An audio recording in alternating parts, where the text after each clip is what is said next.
The city of Portland are now suing the Trump administration to try to prevent troops from being deployed there. This after the president said on Saturday he was directing Defense Secretary Pete Hegseth to send troops to what he called the war-ravaged city. Oregon officials say there is no need for the National Guard, and they argue that sending troops could only incite a public outcry. What more are we learning about the actual deployment plans for Portland? So what we know, Anna, according to the Pentagon, which they said in a statement, that 200 members of the Oregon National Guard will be called into federal service immediately for a period of 60 days to protect U.S. immigrations and custom enforcement and other government personnel who are performing federal functions, including enforcement of federal law and to protect federal property in Oregon. So they are being federalized under Title 10. That means that it is over the objections of the Oregon governor. And Oregon's governor, Tina Kotek, has said that this is not necessary and this is not something that the state wants. We do not need or want federal troops in Oregon stoking fear, creating conflict, and frankly escalating a situation that is under control. Any federal takeover with military troops in our state is a threat to communities across Oregon.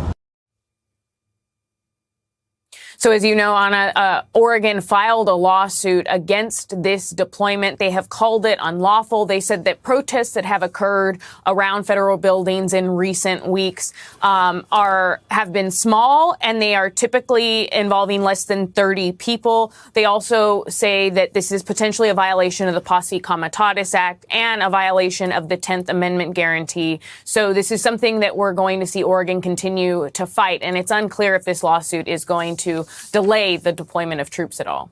Why are you not right there?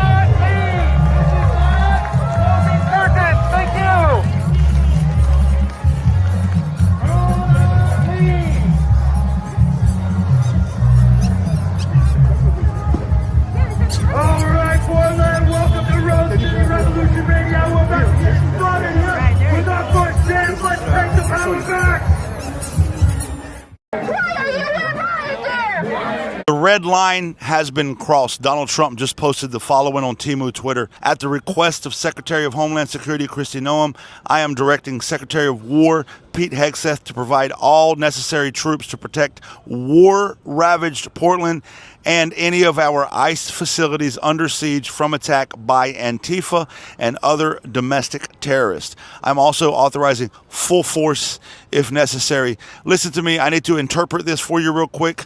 And I'm coming to you from the veteran tent here in Union Station because I'm about to make a call out to all veterans nationwide. Donald Trump has now officially called for troops to be deployed to an American city, in this case, Portland. He's calling Portland war-ravaged, which is not true. There's no war happening in Portland, in case there's anybody who's curious. This is simply misinformation. After the normalization of troops here in D.C., it is now okay to put troops anywhere. The problem is this. He said in there that Portland is under siege by Antifa. For those of you who remember, a couple weeks ago, he signed an executive order saying that Antifa is a terrorist organization. Guys, Antifa is not even an organization. It's an ideological movement that we are anti-fascism. He's calling for troops to be put into an American city. He just indicted James Comey. He's weaponized the Justice Department. We saw a speech earlier by Pam Bondi of the Justice Department. Witnessing a new era of political violence. Assassins have tried to murder President Trump twice and tried to kill Supreme Court Justice Kavanaugh.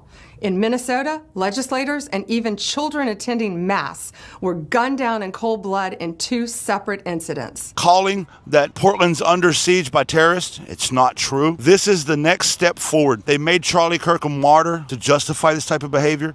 They're blaming everything in America on the radical left lunatics. So here's what we're going to do. We're going to call for a nationwide mobilization of veterans tomorrow, September 28th, Sunday, 5 o'clock p.m. Eastern Standard Time. I am going to hold a webinar through Substack. I'm doing it on Substack because it's easy. It's free, will not cost you $1. I want veterans to attend this webinar. I want you to answer this call to action. We need to mobilize veterans nationwide to organize in our communities. Tomorrow, September 28th, Sunday, on substack.com/rememberyouroath, we're going to hold a live stream in which I will provide instructions for veterans nationwide. We are mobilizing. Share this video, share the live stream, talk to your friends. We need everybody to be there, all hands on deck. The red line has been crossed. War has been declared on the American people. This shit's not fucking for play anymore. Tomorrow, be there, nationwide veterans call. To the show? Absolutely not. Oh, you're not? No. You hate Jimmy? Absolutely. Can't stand That's quite a statement that you can't stand him. So let me ask you this is a fair question. I'm just asking. Okay. I'm here to heal the divide. Okay. Do you not like Jimmy because he's not funny or because you're politically motivated to not like him? I don't like him because he's not funny. I don't like him because of his anti-vax little skit that he put on. I don't like him because he's a liar. I don't like him. So you believe in vaccines? Absolutely. No. Well, you said you don't like his anti-vax stance. Yeah. He's pro-vaccine. Yes. No. I am anti-vaccine. You're anti-vaccine. Very. Never got a vaccine. Never will. I don't want to die. Okay. Did you have children? Yep. None of them have vaccines. None of them have vaccines? Grandmother. None of my grandkids have vaccines either. So Guess what? They never got sick either. And they never got sick? Really? I never even put on a mask. Never got sick. Never. I don't like Stephen Colbert either. And I don't like Jimmy Fallon either. You don't like Jimmy Fallon? Jimmy Fallon's apolitical. But you don't like him either? Can I ask you, this is the most important question. Tell us who is funny. How do you feel about You don't have a favorite comedian? No, I went to horror movies. I go to movies like 4 or 5 times a week. I go to a lot of movies. I go to a lot of concerts too. Do you like to laugh? Who? Do you like to laugh? Yeah, if it's funny. It was funny. Yeah, but it has to be really, really funny for me to laugh. You think it's a mistake to bring Jimmy back? Absolutely. Why do you think they did it so fast? The Hollywood elite. The Hollywood elite forced him back on. I wouldn't be surprised if Soros paid for everything. Disney's evil, so is ABC. Disney and ABC evil? Yes. But what did you think of them when they banned Jimmy? I was happy. So last week you liked Disney. No, I never said I liked Oh. Disney. I can't stand Disney. My kids are not even allowed to go to Disneyland. But wait, you didn't like Disney before. I've never liked Disney. Absolutely not. You don't like Mickey Mouse? Nope.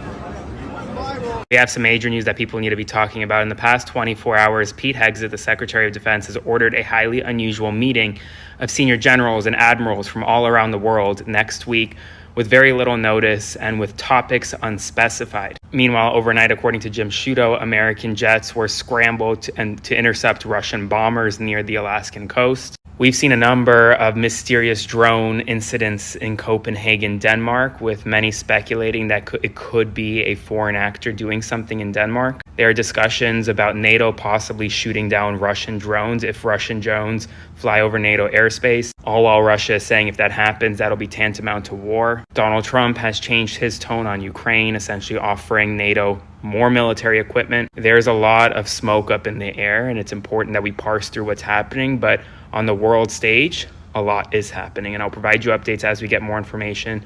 Spread the word because this is serious, and follow along for all the news you need to know about. He did not hate his opponents. He wanted the best for them. That's where I disagreed with Charlie. I hate my opponent, and I don't want the best for them. I'm sorry. I am sorry, Erica. That's the president, by the way, of the United States. You know, the president over every person in the United States who's saying that he hates half of the United States. And you're going to say to me, he didn't say that, Charlie. He didn't say who his enemies were. Yes, he has. He has said it 1,000 times. He has said that those who disagree with him are his enemies. He calls leftist the enemy. That people who are on the left are the enemy from within. He calls us radical left lunatics. He blames us for Charlie Kirk's assassination. This was Charlie Kirk's memorial that he was talking at. So this is the president yet again amping up the violent rhetoric in this country by using divisive language, where he was up there with his fucking WWE pyrotechnics entrance and talking about how he hates his enemies.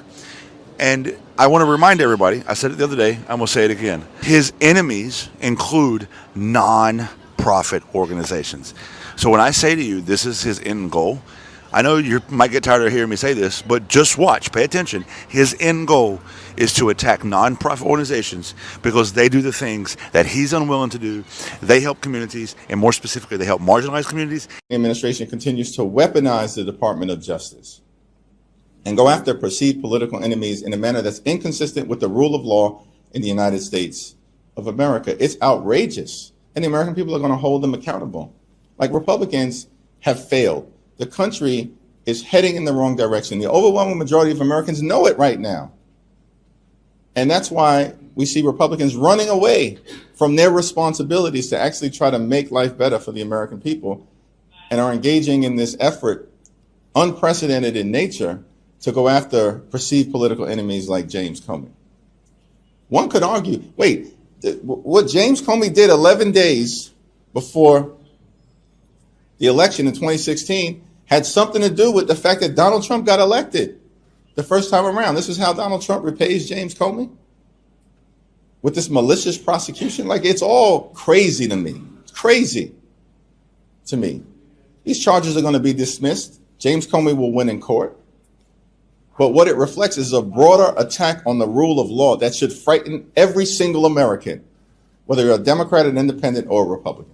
Trump is now escalating his terror campaign against you. If you oppose him, if you criticize him, if you even question him, he will try to call you a terrorist, put you on a terrorism blacklist, and if that doesn't work, arrest you. And if that doesn't work, he will invade your state and terrorize it. On the other hand, he has apparently tacoed out on his terrorist invasion plans for Portland, now saying over the weekend merely, well, I mean, we're certainly looking at it. Tacos for the table. Everybody gets tacos. But on the other hand, National Security Presidential Memorandum 7 is not on hold. In it, Trump claims the right to prosecute you for domestic terrorism if you express, quote, anti-Christianity or you oppose the government in any way. Plus, just to bring this all up a notch, his insanity is growing again, and it certainly looks like over the weekend he, at least for a time, wanted his social media followers to believe that he, and he alone, can bestow upon them the gift of immortality. Immortality. Not immorality, immortality. Have a great day. To anybody who's complaining that the videos calling people out, exposing ICE are not working, well, the ICE agent that assaulted that woman last week has been fired. Good job, everybody. The videos do work. The protests work. Exposing ICE agents that are corrupt, that are physically assaulting innocent individuals. These videos are working. So please continue to videotape everything, document everything, because at the very least, they need to be held accountable by losing their jobs. And perhaps even a step further with regards to future lawsuits and with regards to actual charges being filed. So justice is being served, but it does take a little bit of time. Although this one went pretty quick. 1 week. He gone. It's time for the Trucker John Livestream. Gonna be a good time. Oh yeah. The Trucker John Livestream. Come along for a good time. It's a good time, good time, good time, good time. Trucker John Livestream. It's gonna be a good time. Gonna be the time of your life. Gonna talk some shit. Hush your mouth. Gonna talk a little smack. Gonna talk whatever comes of it. You're gonna always wanna come back. Well, yeah. Trucker John Livestream. He's the biggest, baddest, funniest mother you've ever seen. Watch your mouth, he's headed south. Not even sure what that means, but if it's one thing I know, the Trucker John Livestream is the best thing you've ever seen.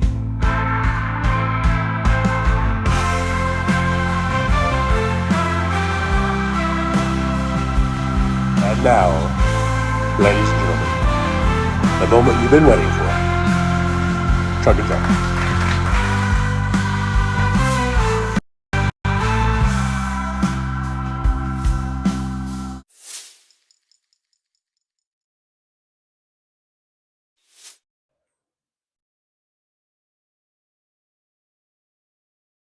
Hey, testing, 1, 2, 3. Testing. Let's see if we're coming in. This thing's really behind. Testing, 1, 2, 3. Hopefully that is the microphone. Testing. Let's see if we're coming in. This thing's really behind. Let's see. Hopefully that is the microphone. I'm trying to see if. Yeah, I guess the mic's on. All right. I always have to do this, don't I? Thanks, everybody, for being here. It is 11:32 a.m. Pacific time zone here in beautiful Las Vegas, Nevada. We are currently at about 80 degrees with a daytime high expected at 87.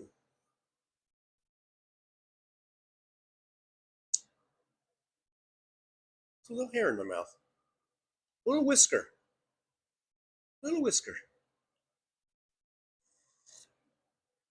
Thanks, everyone, for being here. I see you had a House Sparks raid. Hey, thanks, Sal. Thanks, Sparklers, for coming on out. I got AM here. Jolie's here. Hey, Jolie's here. Damon Dog, the big dog. Yeah, Gin Up the Bass is here. Karen Ames. Hey, Karen Ames, good to see you. Thanks for coming on in. I got my Rams shirt. There you go. LA Rams shirt. In honor of their great victory over the Indianapolis Colts yesterday. Let's see, who else we got in here? Susie Jones. Hey, Susie Jones, good to see you. Thanks for coming on over into the driver's lounge. Josh is here. Josh says, I actually got the notification today. Imagine that. I guess YouTube can be right or do something right every now and then. James Jaramillo is here. Hey, James, good to see you. Thanks for coming on in to the driver's lounge. Hope you guys can hear me okay. Can you hear me okay? Hello? Is this thing on? Is this thing working? Let's see. Jennifer Bay says, Damon Dog, I wonder if TJ will play my video in the opener today. Oh, was I supposed to do that? Because I didn't, obviously. Let me see, is this thing... I feel like I zoomed in or something, but I don't know. I just feel zoomed in. Maybe I have the camera a little closer than usual or something. I don't know. Anyhow, here we are. No, I didn't play. I did watch it. I didn't know I was supposed to play it.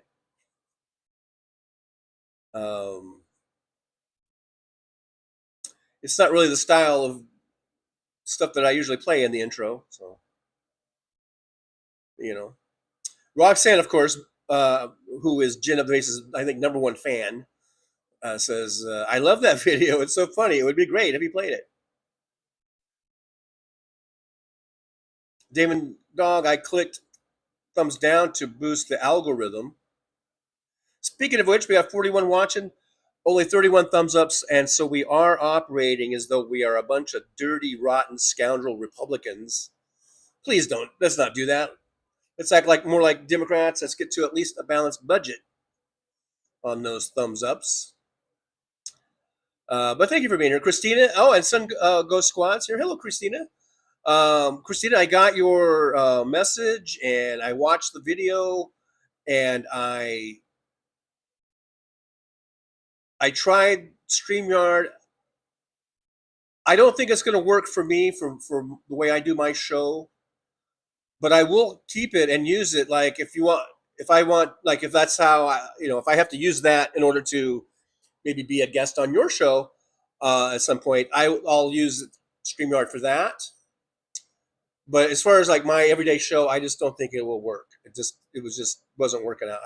I did do a little trial run on it, and it wasn't working for me for my show. But I'm glad you pointed it out to me, because so I'll continue to play with it and toy with it, and at least have it available to me, like if I need to use it to go on another show, or if I do have a guest, I guess I could. If I had a guest come on my show, I guess I could use it on those occasions. But normally my normal show, it just doesn't seem like it works good for me. I couldn't get the microphone to work. I couldn't get a green screen. I couldn't get any of the backgrounds to work. The chat is really tiny. There's just so many tiny little buttons that have to push on this camera that I'm using as the phone. I'm using this as the camera. Plus, I'm trying to push all these different buttons, and it just is not practical for me. But anyhow, I got your message, and then thanks for sending that to me, and I'll work something out. And I would love to come on your show sometime. Let's see. MJ Daniel says, send as many troops as you want. I'm sure the Portland Parks will appreciate the help raking all the fall leaves. They did such a good job in DC. Yeah, come on in and rake the leaves for us. Let me see if I can turn this AC up, down, and round.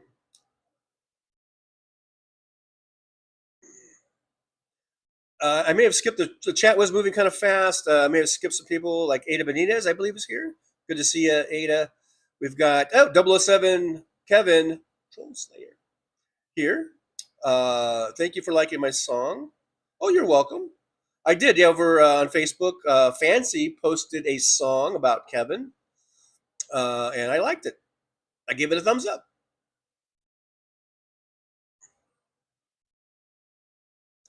Ada Benitez says, let me get the correct big Shitler bitch.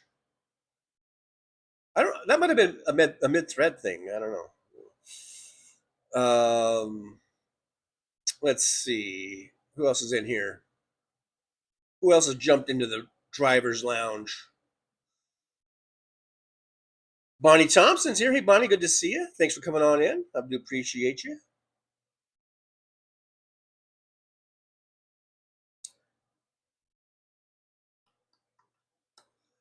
I think you guys were having some reaction to the lady in the intro who didn't like Jimmy Kimmel. Apparently, I see an adverse reaction to some folks in the chat about that.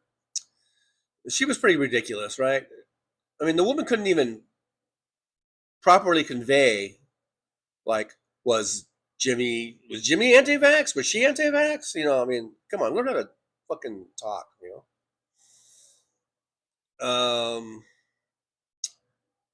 Josh says, what the fuck? I bet she's fun on a road trip. Kevin 007 Kevin says, this lady sounds like she just got run over by a 4x4, then woke up.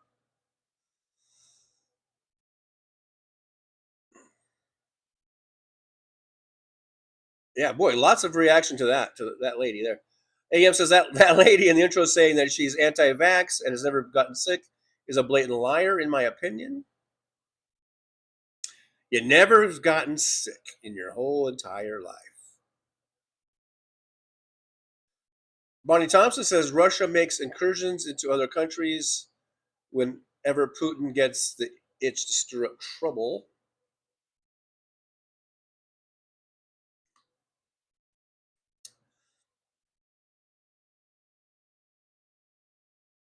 Christina Weibel, not my president ever.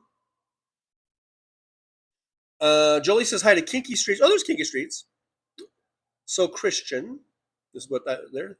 Thanks, Kinky Streets, for coming on in. I appreciate you. coming in, hanging out with us for a little bit.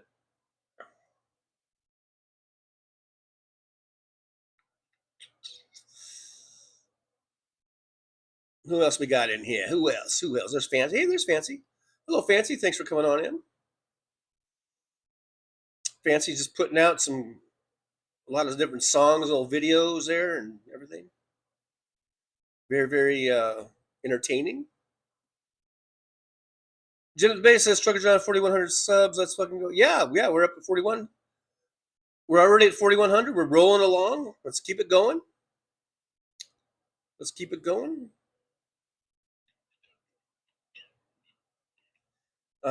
Stinker's here. Don't know if I've ever seen Stinker in the driver's lounge before, so welcome to the driver's lounge. Bonnie Thompson, dude is controlled by APAC. I think we're talking about the Hakeem Jeffries, right? Jeffries. And that's the problem. Like I know you guys are saying he's weak. The problem is he's too beholden to APAC. That's the problem. And I don't know if that's weakness or not. Maybe it is. Maybe that is a form of weakness. Because you don't see really AOC or Bernie Sanders doing that shit, and some others that have decided to not take contributions from these like big donors and stuff, and they seem to be doing just fine. Maybe Jeffries and others could learn a thing or two from the AOCs of the world. Hey, there's Paul Burrows. Good to see you. Paul Burrows says, I'm in St. Mary's, Idaho, at my house, having a door and windows replacement. Later, dudes, and dudettes. All right, Paul, I hope that installation goes well. I hope all goes well. It's important to have a good window and a good door. You know, it really is. Ada Benitez says, Jeffries, I didn't like you. I had doubts. Now I feel your negative vibes. F Jeffries, you money grabber wimp. Wow. Harsh words. Christina Weibel says, hi, Roxanne. Yeah, that was fun. Don't worry. That person who tried to start shit with me didn't deter me from fighting the good fight. Fight the good fight. Roxanne says, I'm freeballing now. I'm free. How dare you change the words of a Tom Petty song like that? How dare you, Roxanne? That's almost blasphemy. Sacrilege. AM says Trump is a legend in his own mind. He should be impeached just for opening his mouth and inciting violence. Oh yeah, I know. There's really no shortage of reasons of why he should be impeached. There's the list grows every day.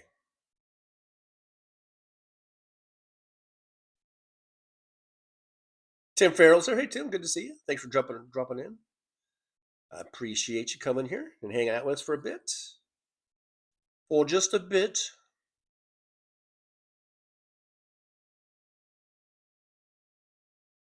Kiki Street's have to change. Oh, Ice Bag, that's right. Kiki Street's recovering from a knee replacement surgery.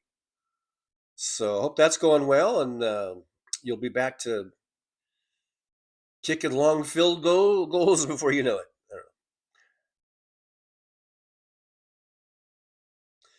Gin up the bass says that Trucker John, no gin up the bass promo video in the opening. Shaking my head, Nelly speaks the truth.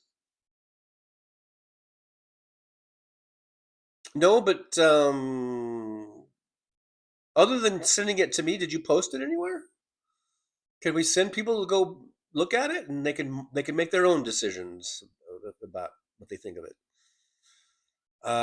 Chris Doug, 400 days until the congressional midterm. Like Chris Doug, thank you so much, Chris. First, hello, Chris Doug. Thank you for being here. Thank you for coming back and hanging out and not, letting my sometimes abrasiveness, chase you away. And thank you for using the word congressional. And I think we can say we can put midterm in there with it, you know. But I appreciate that. Now we're going to win for sure. Now we're going to take back Congress for sure. No, but thank you for being here, Chris, and for your contribution there to the chat. I do appreciate you. Let's see who else we got in here. Ada Bonitas, who was drunk last night? I was not drunk. I drank 2 beers. Watching football, I just had 2 beers.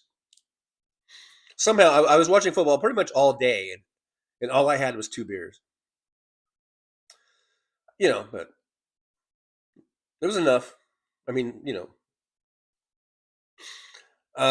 Let's see here. James Jaramillo says, I think all Trump wants is a place in history, no matter how good or bad it will be. Narcissism at its worst.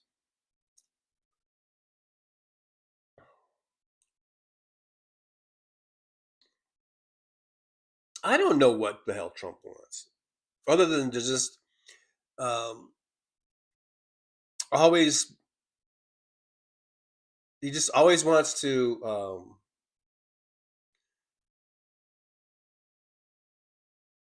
you know, whatever the opposite of delayed gratification is. He wants gratification like all the time. I think that's all he cares about, is making himself feel good in whatever way he can do it.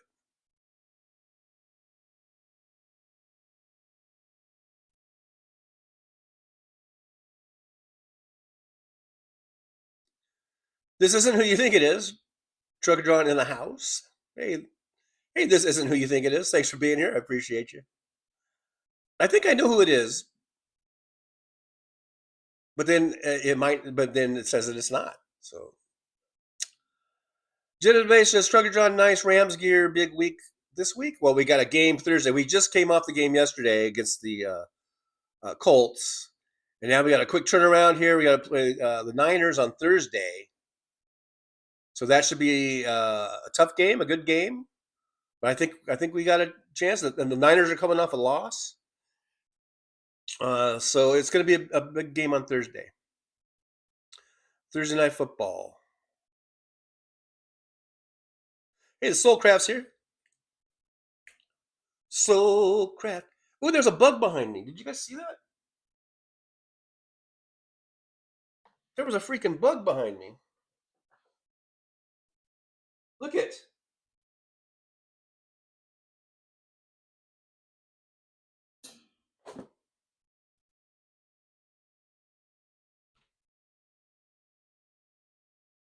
Ah. It was this little black bug. I missed it.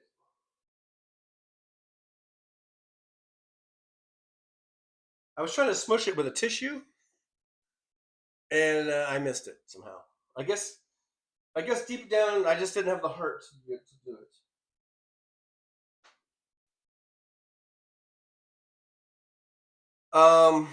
We have a bug issue in this whole apartment complex, and they came out spraying. I guess it's been a couple weeks now, but and then plus I have my own bottle of this over there. It's out of reach. If I had it, I would be spraying the hell out of that thing now.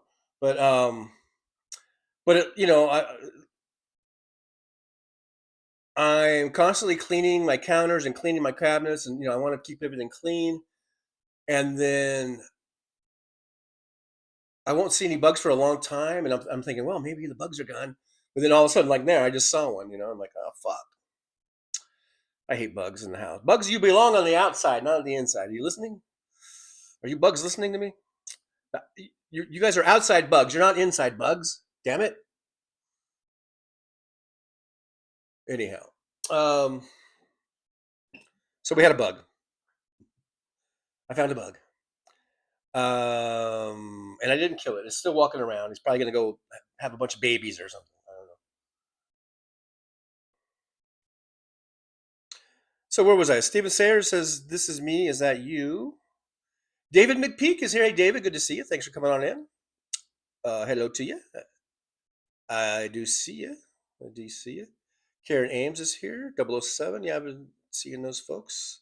Michael McAndrews is here. Hey, Michael, good to see you. Thanks for coming on in. I appreciate you.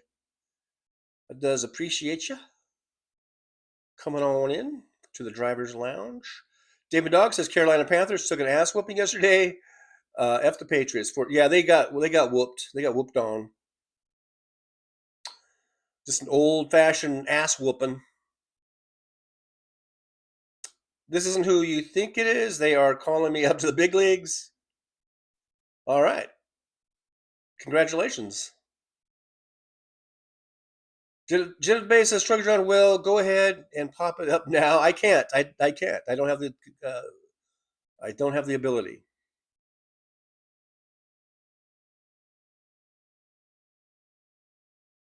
To do that.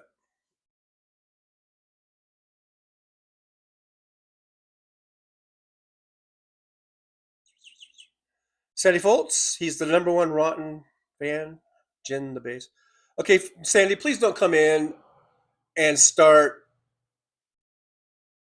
trouble. Okay, I appreciate you being here.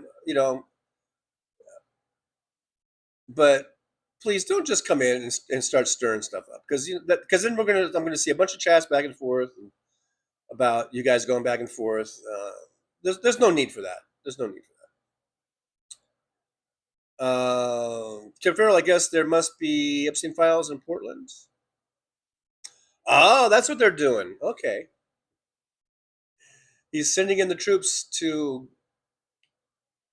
get the Epstein files. I see.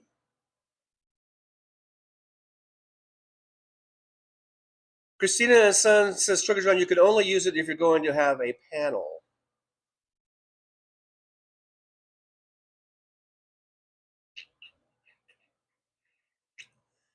Yeah, see. I don't do panels. Steven Center says, that's you there and you me hello there everywhere. Bethany S. Arbell's here. Hey Bethany, good to see you. Thanks for coming on in. I do appreciate you. Hey, Notorious GRG, welcome to Driver. Notorious GRG, you're gonna get a yippee. Thanks for becoming a member. Guys, we got memberships and they're only $1. They start off at $1.99 a month. So it's a great way to support the shows. Thank you so much, Notorious GRG. I do appreciate you.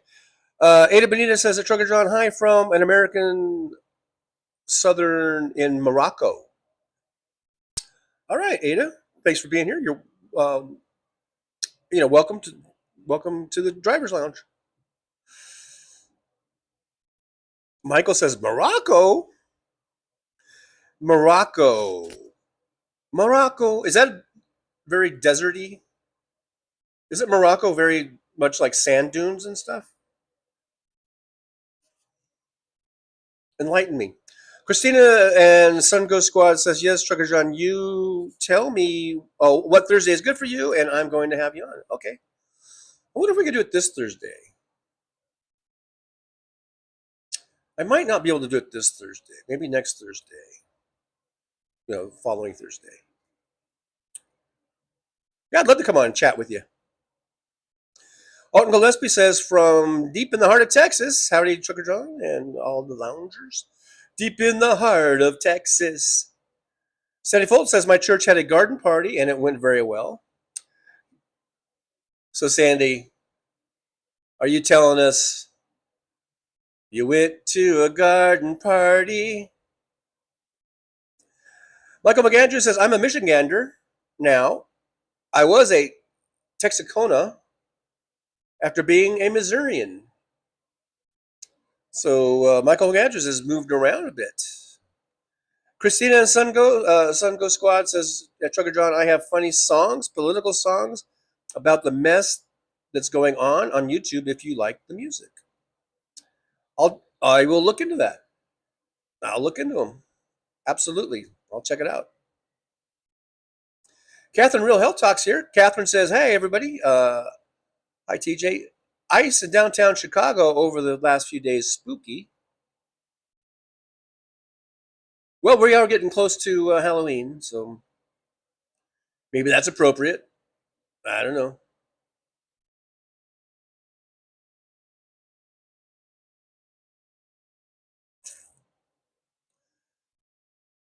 Christina and Sun Goes Squad says, I'm not a big fan of those shows, Saturday Night Live and all those kind of things. I don't watch them, but I don't think anybody should be taken off the air for saying jokes.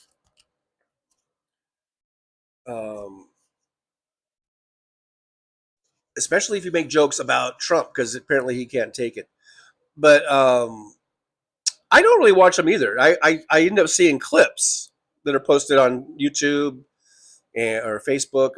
That's how I watch most of Saturday night for the last 20 years. Has just been through clips, or at least 10 years. It's been mainly through clips.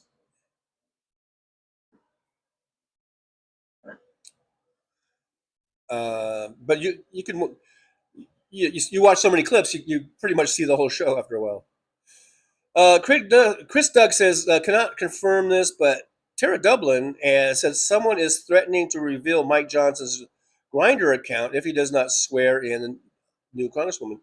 I heard her say that on House Show. Yeah.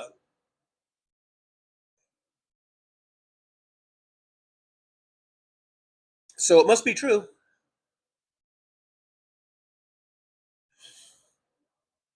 Yeah, he needs to do that. Like I said on yesterday's show, or on Saturday show, he can delay it, but he can't delay it forever. So he's just delaying the inevitable. Oh, Gillespie, only 80? Yeah, we are well into the end of September now. Almost October. We don't stay in triple digits all year round. We do cool down. We do have a nice fall and nice winter here.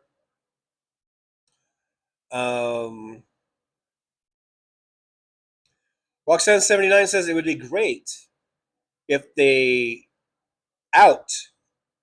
like expose out Judas Johnson, Judas, like Judas, Judas. But when I say it, it sounded like Judith or something. Okay, let me start over. It would be great if they out Judas Johnson and his Grindr account finally playing the game they respond to.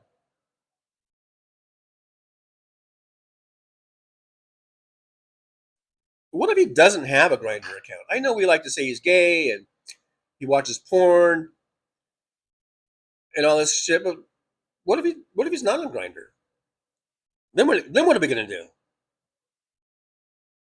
Bonnie Thompson says the whole anti-vax thing has gotten to another level of stupid. MAGA dog owner don't want to vax their dogs for rabies.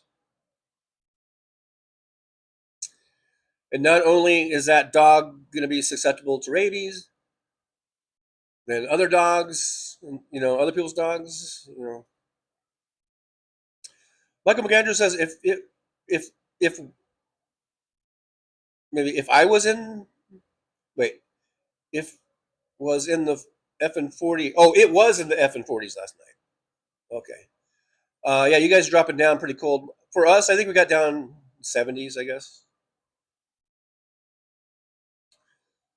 Catherine Real Hell Talks says that Chris, everyone needs to publish the threats they receive, maybe? Huh?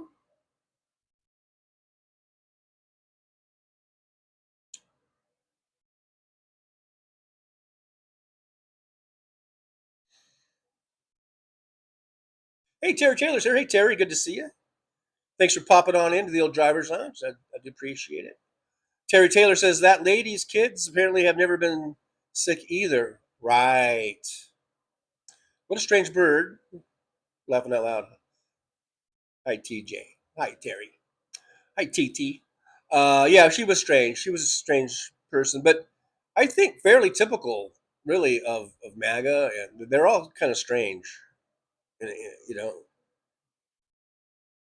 a real kind of like backwards kind of way, Karen Ames says, I'm here lurking for a bit. Lurk away, Karen. Lurk away.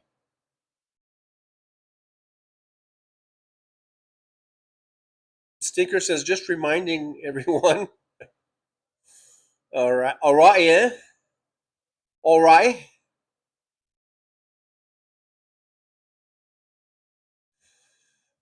Let's see. Ada Benitez says, Trucker John, Jeffries and Schumer are money grabbers. We need AOC and Jasmine Crockett as good warriors, and James Tellerico. He needs to save Texas.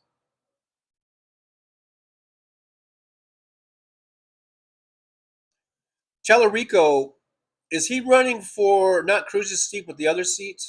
I think. Is it Cornyn? I think he's running for Cornyn's seat. I hope he wins. I do hope he wins. I think he seems like a good guy, and I know a lot of the are non-Christian or non-religious people, or atheist people, or agnostic people don't seem to really like the guy. I mean, they're having a hard time liking him just because of his religion and because he doesn't shy away from his faith. But I think that's kind of the whole point with Tallarico. He's showing people that, hey, look, we're not all not all Christians are these crazy white nationalist Christians. In fact, they make up a minority of Christian religion. I think that's a part of his message and why he's coming out and he's running, and he doesn't shy away from his faith, but he also says very like spot on and right on things about the race and about politics. So I don't have a problem with him being a Christian man and sort of wearing that on his sleeve, because he definitely is not a racist. He's not a bigot. He seems to adhere to the teachings of Christ. So I think he's a good example of what a Christian should be, or how a Christian should handle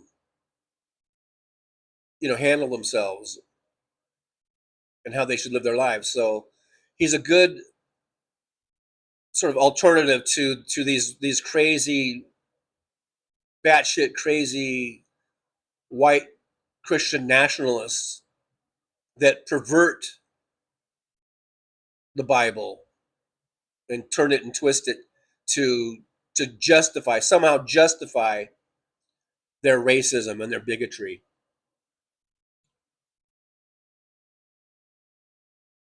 So I like him.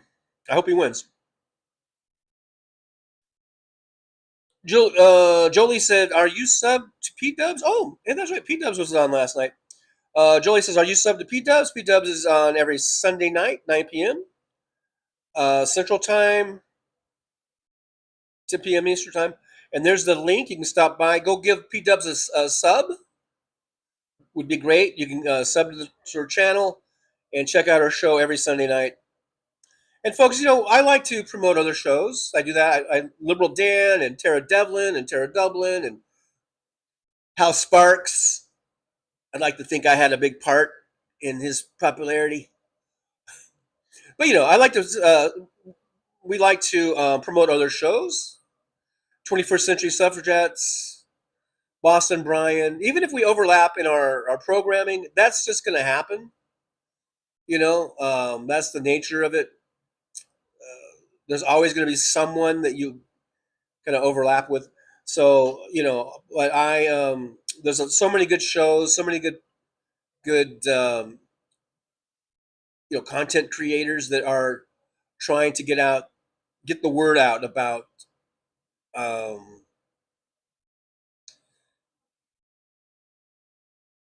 what label do I use? I'm not really into labels, but to get out, a liberal, progressive message, even though I don't like the labels, but to get the proper attention paid to these important issues, like healthcare and the environment and the economy, and try to help get the truth out there and overcome all of this right-wing propaganda. It's a hard battle, And so I like to promote other people's shows that are also like-minded with me, and I think most of us in this chat room. We don't have to be 100% in lockstep with with each other, but there are some basics I think we need to agree on. In terms of when it comes to not being racist, not being bigots, we need to agree on that. We need to agree that that's bad, and I think we all do. But so yeah, so there's P Dubs. Bonnie Thompson, who is P Dubs? P Dubs is a gal, a woman who's just goes. She does some live. She's been doing some live streams, and she's just starting out. And she's in. Sometimes she's in this chat room. Actually, I don't know if she's going to come in today, but sometimes she comes in and says hi. She's just another person, just like me, who just does just turn the old camera on and starts talking and yapping. I'll just see. I want to fill this spot. Let's see. Which one should I do? I didn't really put anything new. I didn't get anything new to put up. So, but I should put something in there. We were talking about the subs, so thank you guys again. Maybe that's a good one to have in there. Thanks for all the subs, you guys. I do appreciate you, and we'll put that there for now, and maybe I'll change it something else in a little bit there. But that fills that big blank spot up,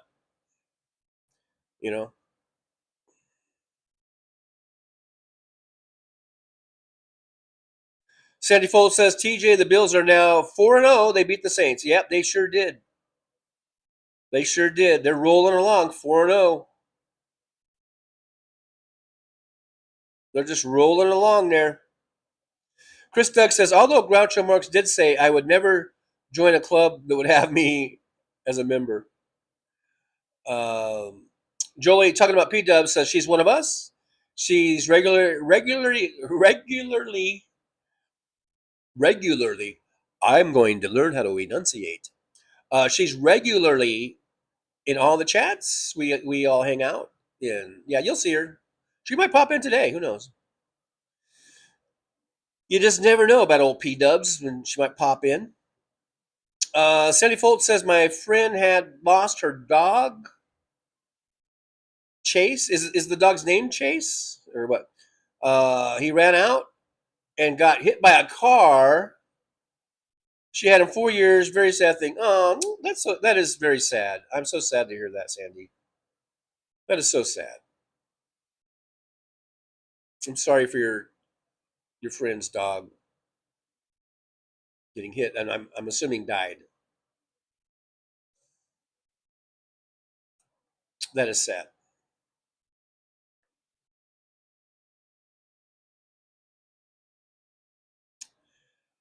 Bonnie Thompson says, does anyone stream about aliens, movies, interior design? I've reached my limit on political streams. Well, on here, we are of open forum, and we've talked about, I think, all of those things. We can talk about aliens and movies, interior design. It's an open forum, talk about it and see what happens.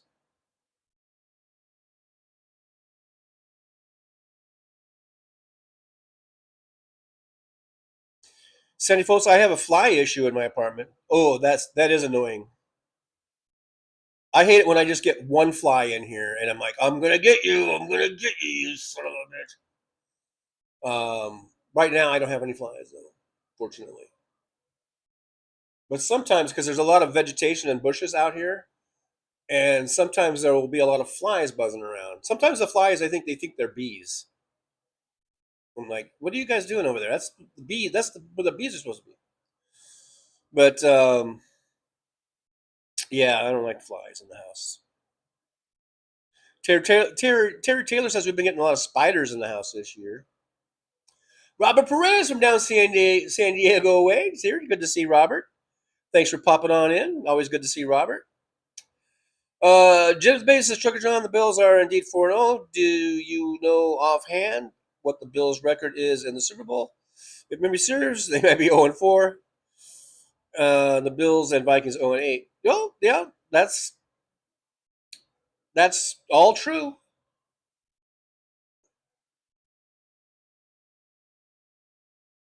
That's all true. But I think that someone who is a fan, who stays a fan through all of that adversity, is a really good loyal fan. Just think of all the Saints fans that went through decades and decades and decades of futility and really hardly would ever even win 1 or 2 games a season. And then they finally got a good coach. And was it Peyton, Sean Payton? And then they got Doug, not Doug Flutie. What's his face? From San Diego, from San Diego way. What's his face? The guy with the thing on his face. You know who I'm talking about. Well, they got that guy, and they ended up winning a Super Bowl. So, and there was lots of fans that remained fans throughout that horrible drought, like a 40-year drought.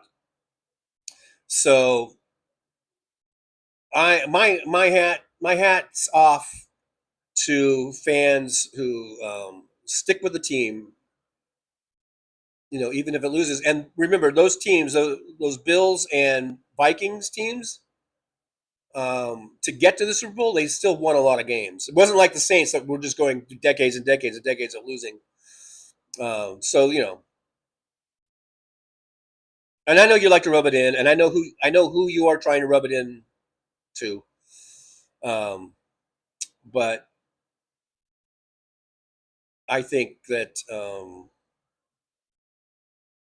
it's kind of baseless. Ada Martinez says, Sandy Folds, please don't tell us about dogs and cats dying. I am too sentimental, and I get worse when I need Trammel for pain. Okay, well, sorry, Ada. And then I went and repeated it. So, Chris Doug, my Giants won. Jackson Dart to the rescue.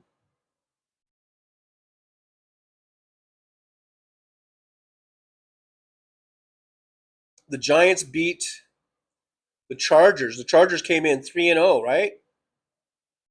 And they lost, to the Giants. And the Giants, before the season, I didn't really think too much of the Giants. And I know the Giants have had some troubles this year, record-wise, but they haven't looked real bad. They've looked pretty good, even in their losses, I think.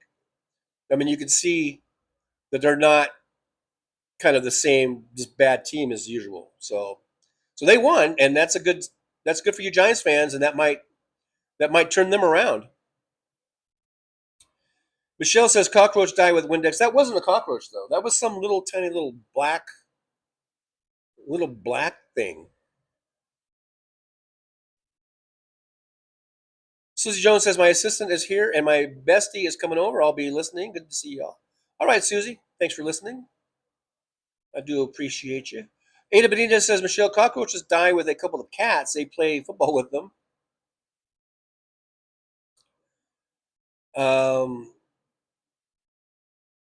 I thought about that too. Like if I had a cat,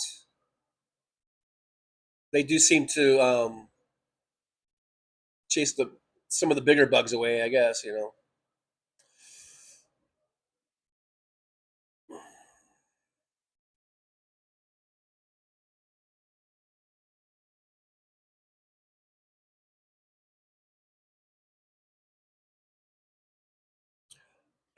There's Damon Dog coming in with the Dalmatian Earth again. I'm not going to spread Dalmatian Earth around my apartment, okay?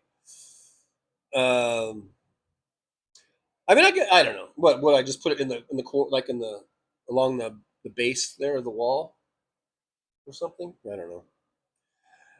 Robert Prince says, Yo, Johnny, did you see last week tonight Netanyahu's wife is an arrogant and cruel bitch? I did not. I did not watch that.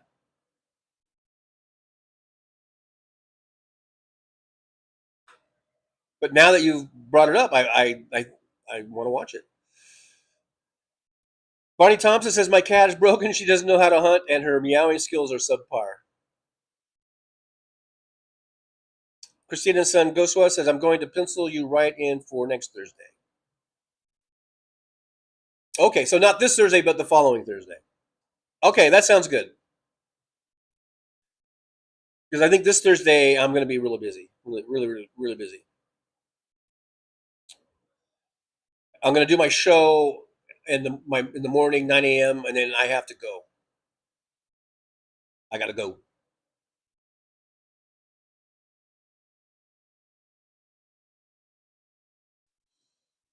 I just remember using diatomaceous earth when I used to clean my own pool. I was my own pool cleaner and filter cleaner guy, and I remember using diatomaceous earth for that.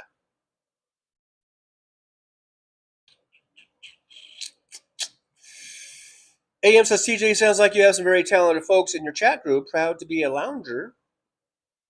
Well, I'm happy to have you here, AM. I'm still waiting for FM. Someday we will have FM to go along with our AM.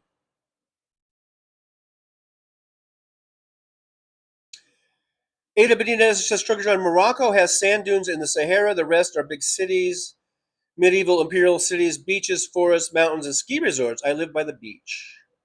Wow, that sounds pretty awesome. Sounds like an awesome place. Christina Weibel says, I heard it too, John. What did I say that I heard? Because see, now I'm so far right behind. I don't know. Oh, well, see, what was I talking about? About the grinder thing, or maybe? I'm trying to remember back, like what I was talking about, and what you maybe maybe it was about Mike Johnson on Grinder or something, maybe. Um,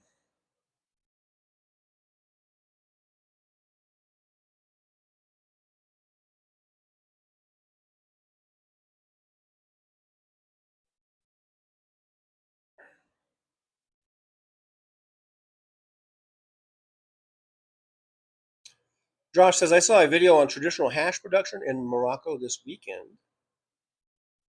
Christina Weibel says, Maga Mike and his son are on Grinder. But how do we know? I guess we won't know until someone posts something, I guess. I mean, how do we know? What's the what are the sources? Did you get 3 independent sources? Are they reliable sources?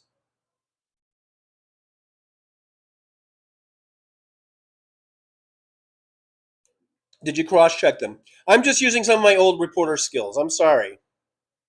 Excuse me for being an old reporter.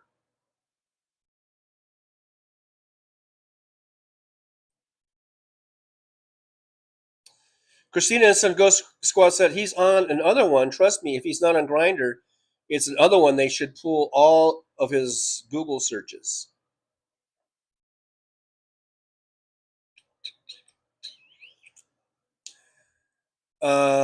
Okay. I'm just saying. I don't know. Robert Perez says, exactly, big dog, he's stressing me out, but thank God for weed.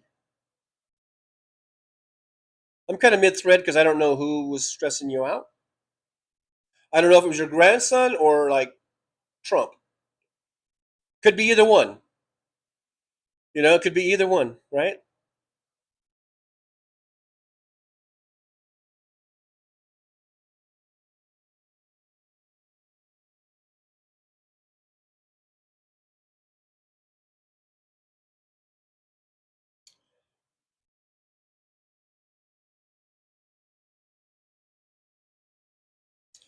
Christina's son Ghost Squad, I don't believe in vaccines that are newer but haven't been tested properly, and they're not testing it on my kids, so some of them are don't do, but the normal ones you need to go to school, my kids had.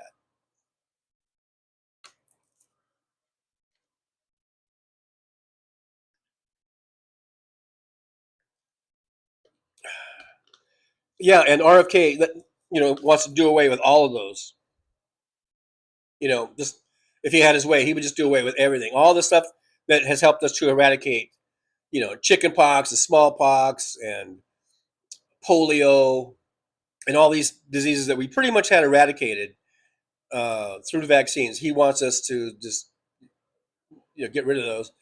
And as far as these newer ones, I mean, I'm not sure what newer ones you're talking about. If you're talking about the COVID vaccines, they had been working on those mRNA ones for cancer research. So it's not like those were really like brand new, but a lot of people are against them because they kind of, I guess, rushed the approval process. But it's not like they just, those hadn't been around for a while. But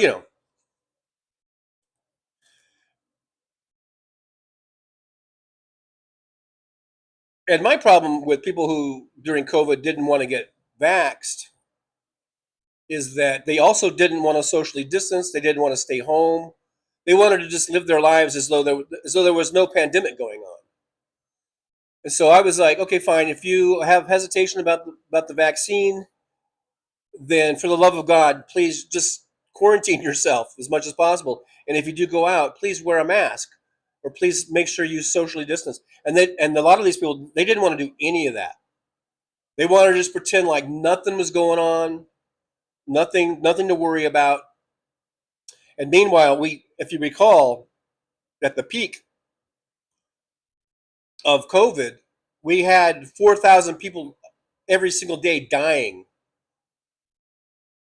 in this country. 4,000 people. Just think of that. Every single day, 4,000 people were dying of COVID. And then I heard a lot of people, or some people, I guess, that were anti-vax, or they were that this whole thing is a hoax. The COVID deniers were saying that those people they didn't really die of COVID. They were just putting that on the death certificate, or they were just trying to goose up the numbers for some reason. I don't know why they would do that. I mean, this was during Trump. This 4,000 a day was during Trump. So I mean, I don't know why, or maybe I guess maybe they thought it wasn't Trump, but it was like the local hospitals were doing that or something. It's just madness. The arguments and of some of this, But just remember, don't forget. See, I've got 4,000 subscribers. We were losing that many people every single day to COVID. Every single day. Just think about it.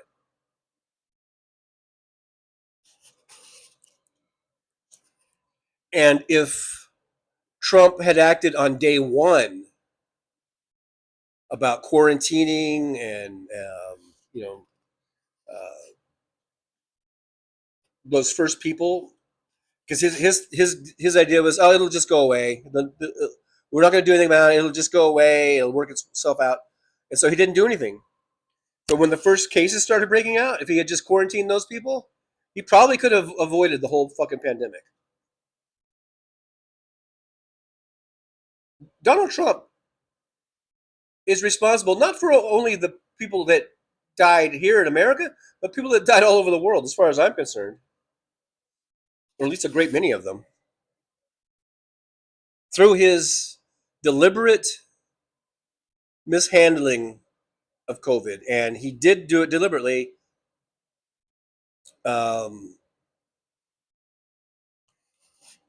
What's his face has a tape, right? He's on tape. Oh lordy, there are tapes of that, of him admitting that he intentionally mishandled COVID.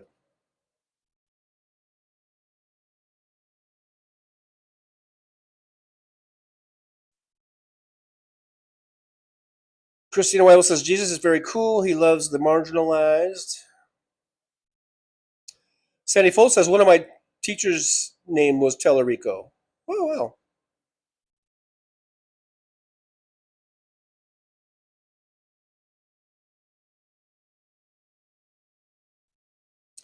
Catherine Real Hot Dog says Agent Orange going after NYC, telling them to get rid of Mandami or else.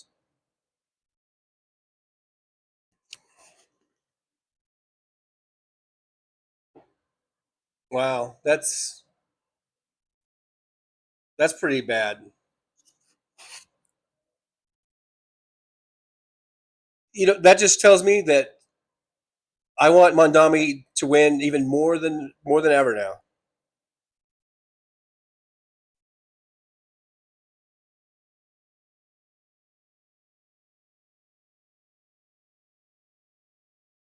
If I lived in New York, I would definitely vote for Mondani.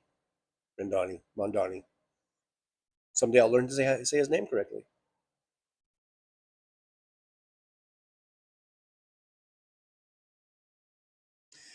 Meg M, I guess, has a channel. Meg M says, my channel is to see about pointing out MAGA wedge issues, then transition to getting solutions out there.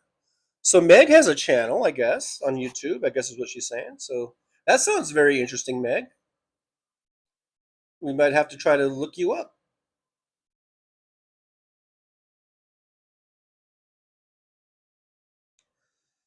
Catherine Real Hot Talk says, House delays Epstein file votes, assholes.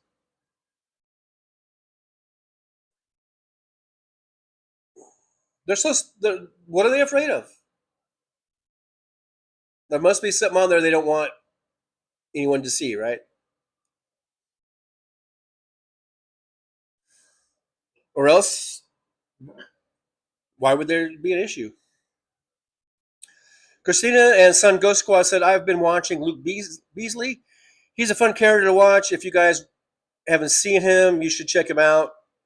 He does politics. Yeah, Luke Beasley's pretty big. He's got, I think he has at least hundreds of thousands of.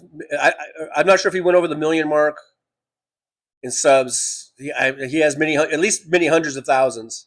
I'm pretty sure him and Mockler both. I think Beasley and Mockler. Young, I call them kids. They're not kids. They're young men in their early 20s. Great shows. They're very intelligent. I really do marvel at how they can just, kind of reel off the facts or something, which is great. Which is great in a debate. These guys are great. Would be great debaters. They probably did that in college or whatever, and they are great. I think at taking apart anything some maggot will come up to them with. The maggots are definitely, I was going to say outgunned. That's probably not a good analogy to use these days, but they definitely are overmatched if they go up against Luke Beasley or Adam Mockler, I believe are the names. Hey, there's Danny Pomeroy. Danny Pomeroy. Hey, Danny, good to see you. Says Donald voting base leaving the dealership of deals. They had it with the line in cheaper healthcare and medication costs. Everything that Americans had will all change very fast. No affordable care. Yeah, we're going to lose everything when it comes to like healthcare. Food prices are going up every day. Every time you go back to the store, medication is going up. Under Biden, he was able to get insulin costs down. He was able to get some other medications down, and he had it where, it wasn't all at once. It was sort of incremental. But they had a schedule of all these different medications that were going to be coming down in costs. And I think they started off with a group of 5. You don't see that. You're not going to see any of that under Trump. I mean, it's just, that's all going to be wiped out. That will be completely wiped out. And I don't know how people say that they didn't know that. I don't know how people don't know the good things that Biden was doing with lowering costs for average people, middle class people, working poor. Under Biden, people were actually getting some things, important things that would help save them money on crucial things like healthcare and medication. And Trump has taken that all the way. And now he's coming out with this thing. I think it was a real post where he was talking about he was going to come out with this new med bed, which is all total fake and made up. It sounded just exactly to me like that Jodie Foster movie. Remember that? I forget the name of it. And I think what's his face? What's his face? God, why can't I remember names anymore? Ben Affleck's friend, Matt Damon. Jesus Christ! I think it was Matt Damon and Jodie Foster, and they had all the rich people lived out on this like big satellite thing, and they had these med beds where, like, even one guy practically got his head blown off or something, and he was able to stick himself in there with what little brain he had left, and it rebuilt his whole body. Okay, that's a fantasy movie. It's not real. I don't know if Trump maybe just watched that movie and he thought, yes, I'm going to put that in everywhere. We're going to put those bed beds in the whole. That's going to be your health care. Whether that was a joke or not, A, that's not something you joke about as the president of the United States. And B, if it wasn't a joke, then we're really fucked. I mean, my God, Squirrel Girl's here. Hey, Squirrel Girl, good to see you. Thanks for coming on in.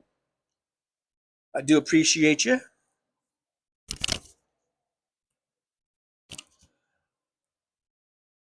For coming on in. Christina's son Ghost Squad says, yes, James, you would think they would test them for years, but I think they have to be out for 10 years at least before I even think about it. Not for nothing, only because my niece passed from one. Oh, I'm sorry to hear about that.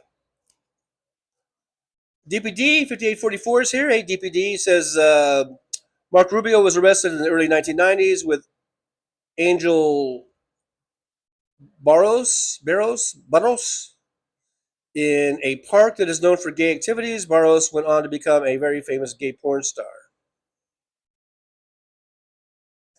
I saw somebody posted a picture. Might have been, what's his name, Hassan, whatever that guy's name is. Some picture with a bunch of guys with their shirts off. I guess it was kind of an old picture. It was supposed to be Marco Rubio was one of the guys there. And I just want you to know, we don't care if people are gay, right? And we're not gay bashing or anybody, but we just don't like the hypocrisy. So if you're going to become a U.S. senator or a U.S. House rep or anywhere in government or any office holder, and you're going to be passing laws that are anti-gay, anti-LGBTQ, that promote homophobia and transphobia, and you're trying to pass yourself off as being completely straight, then that hypocrisy should be exposed, I think. Bonnie Thompson, you never talk about aliens. Well, you probably missed it. I've done 3 years worth of shows, about 3.5 years worth of these live stream shows. You might not have been here for those, but I have talked about how I've seen UFOs as a truck driver on several occasions. I talked about those. Didn't really talk too much about aliens because I didn't see any aliens, but I did talk about UFOs. So, and I guess I just don't feel like repeating stuff, maybe like for me. But if anyone else has a story about aliens or UFOs, feel free to put that in the chat.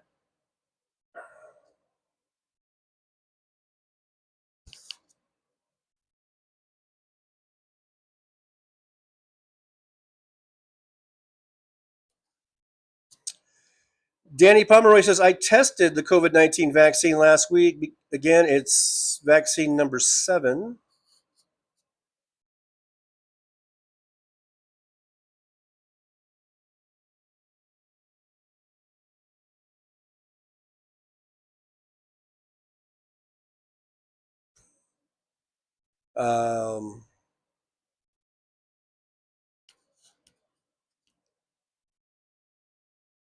Sandy Folds. Josh Allen is a very hot, sexy hunk. Christina's son, again, Ghost Squad. I mean, yeah, wait. Christina's son, Ghost Squad, says, Josh, you know what I used that for fleas when I had a dog, and it did work fabulous. Was that the diatomaceous earth again?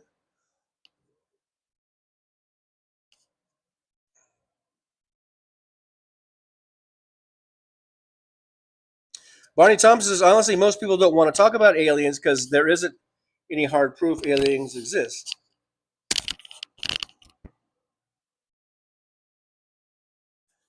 But don't you know they have them locked up in Area 51 or something? Or if they're corpses, they've got them preserved or something. The government doesn't want you to know that aliens exist.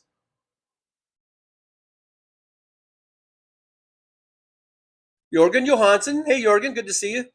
Jorgen says, truth have no value in Russia. Never heard so much lying in my whole life.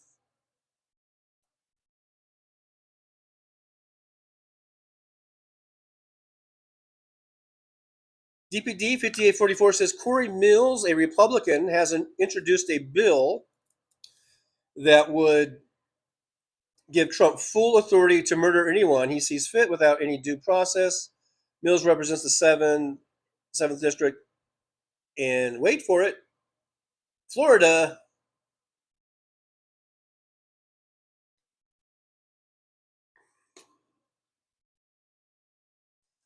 That's pretty disgusting to think about that.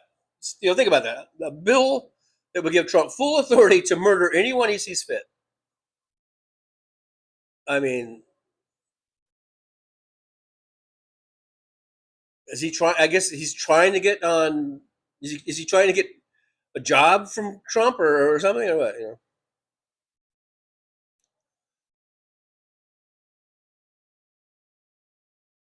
Steven Sayre says, TJ, did you already talk about Trump's United Nations speech? How embarrassing it was? I think we mentioned it a couple of days ago, last week, but it was pretty embarrassing. He was just sounding like he was just this flustered old man. And all he could come up with was, and I think he was riffing on or whatever, like the old, like a T-shirt, or the old joke is like, I went to New York City and all I got was this T-shirt or whatever. And I think he was trying to do like, I went to the UN and all I got was a broken escalator. I mean, the guy thinks he's a fucking comedian, and while he is laughable, you're not a comedian, Trump. You're just a doofus that people laugh at. Danny Pomeroy says that shingles vaccine was $46, a vaccine Americans have the highest drug cost today.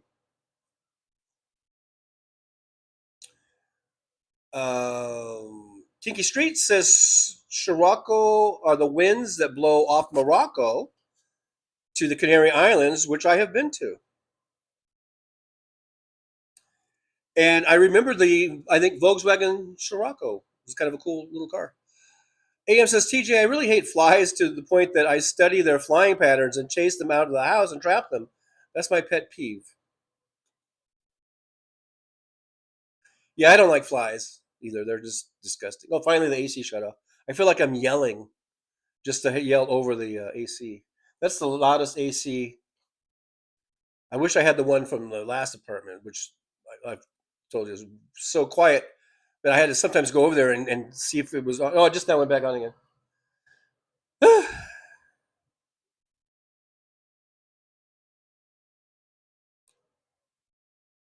James Jaramillo says it was sad to see Saints fans wearing paper bags over their heads.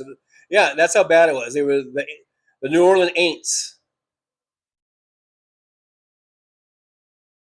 Hey, there's David in Grand Prairie, Texas. Hey, David, good to see you. Says, I heard the Rams won. Yeah, they won. And they're going to win again this Thursday against the Niners.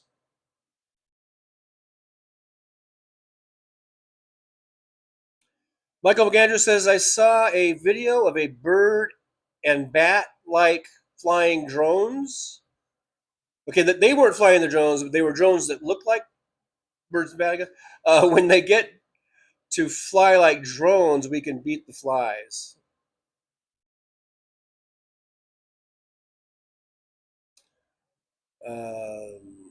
Steady Folds, TJ, what are you doing for your birthday? Nothing. Nothing. No plans. Bonnie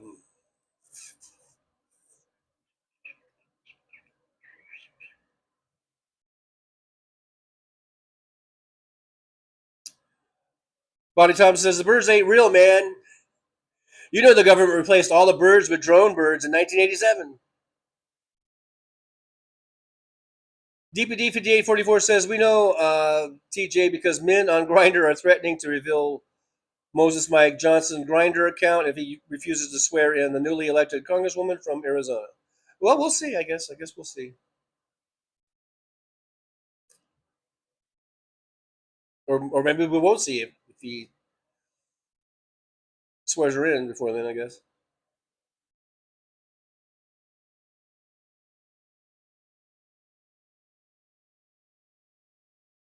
Stephen Sayers says, too bad the United Nations attendees didn't walk out on Trump the way they did Netanyahu. I know. They should start doing that. I mean, if he comes back. Christina and Son Ghost Squad says, well, I didn't get the COVID vaccine. Everyone had COVID around me, and they all had the vaccines. Every time they got a vaccine, they got COVID a week later. And I just wonder how much worse COVID would have been had they not been vaccinated. Because the vaccines didn't guarantee that you weren't going to get COVID, but from what I've heard, those that did get COVID after being vaccinated, the symptoms were much slighter, lighter, smaller, and people were able to just it was just kind of like a cold or something or whatever, and it went away. So I wonder if those folks had not been vaccinated, how much worse it would have been, and if they would have had sort of like long-lasting issues from it, or even died.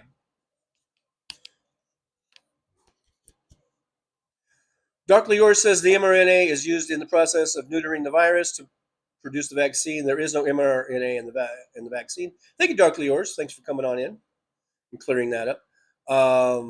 Fancy says, I've had all the vaccines and I've never got it. Me too. Well, I haven't got the latest one. I still need to get the most latest booster, I guess. Michael McAndrew says, let's see the escalator files. We demand it. Fancy says, I got shingles too and the flu shot. I actually came down with shingles about 9 years ago. I got shingles. And then they went ahead and gave me, I went to the ER because I was getting so sick. I didn't know what it was. At first I thought it was just a really bad flu or something. And I was in the truck out on the road. And then I remember just parking in Denver, and then thought, well, I'm just going to go to sleep and just try to get some sleep, and maybe I'll feel better in the morning or whatever. And I was just getting worse. It was almost the year before that, I had pancreatitis in 2015. It was almost the same thing as far as my thinking. I remember I had pancreatitis. I was getting really sick. I was vomiting, and I'm not a vomiter. I don't vomit. But so I knew something was really off. But I thought, I'm going to park the truck and I'm going to try to just get some sleep, and I'll see if I can sleep this off and I'll be better. But I just kept vomiting. And so then I took myself into the ER, and they said, you have pancreatitis. And then I was in the hospital for like 3 days. And then a year later, I got shingles. and I didn't know I had shingles, but I kept getting sicker and sicker and sicker. So finally, I was like, I got to get to the hospital. So I took myself into the ER, and they checked me out. And they go, "You've got shingles." And then so they prescribed a bunch of, I guess, antibiotics or something. And I think they gave me the shingles shot, even though I was having shingles. But then they gave me that. Now and then I got better. I took my antibiotics and I got better. But that was almost 10 years ago, probably. And so here I was, so I was in my mid 50s when those two things happened in back-to-back years. And I just thought, oh, so it begins. And so it begins, the old age, all these sicknesses and stuff. But fortunately, knock on wood, I haven't had too much since then. Now, there was times during COVID that I did get really, really sick, but I never got tested. And this is before the vaccine came out.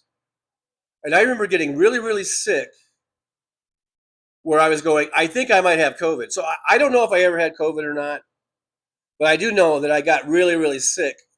But it was like diarrhea sick. I mean, and I'm not one that really gets diarrhea a lot. I know this is a gross subject, but I mean, it was like diarrhea like I've never had before in my life. I don't even know if diarrhea was one of the symptoms of COVID or not. But I remember I'm in the truck and I'm running back and forth to the bathroom at the truck stops for, again, I think I parked for a couple nights and then it went away. So I don't know if I ever I probably didn't have COVID. That was probably food poisoning or something. But I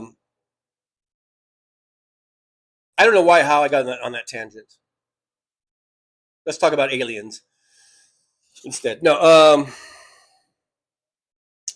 Catherine Real Health Talk says, vax or no vax, tons of people with horrible sanitation habit everywhere you go. That's the main problem everywhere.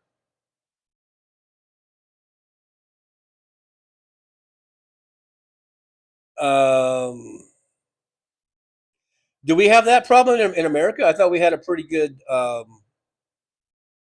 sanitation department or whatever.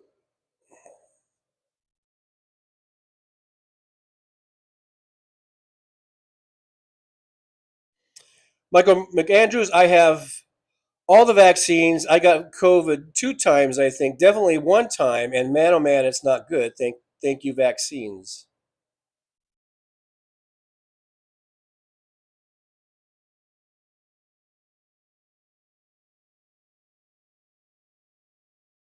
Darkly yours, wash your hands and feet. We always talk about washing your hands. We don't talk about washing your feet enough.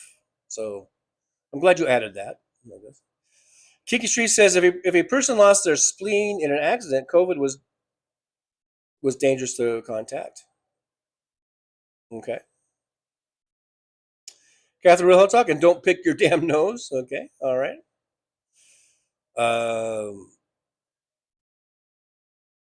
Jorgen Johansson says, Fancy, I have got 4 vaccines against COVID, cost me nothing, and haven't got COVID. Seems to work better than a shot of bleach. Yeah.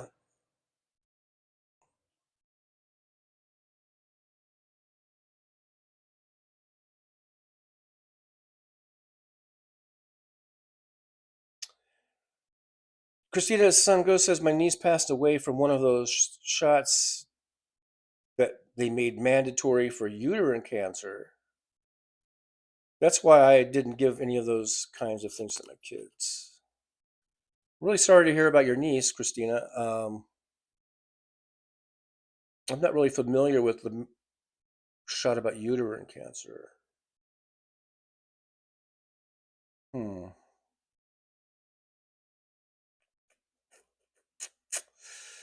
Catherine Real Health Talk says the public health officials trying to lecture us on what to do made their messages too complicated. The messages should have been in better language.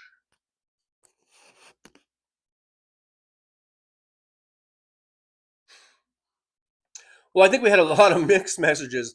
I think Anthony Fauci was trying to keep his job because he so he knew he had to really kind of tiptoe around Trump, and he knew the importance of his job and of getting the department, the health department and everything, CDC and everything, to work on these vaccines and to work on solutions for the pandemic, and yet try not to say something that was going to get him fired, because if he got fired, then who was Trump going to replace him with? Probably an RFK Jr. or some shit like that. So I think, like Fauci and then they had a really difficult job of trying to get information out to the public in a way that wouldn't anger Trump so much that they would fire them and then replace them with total nimrods.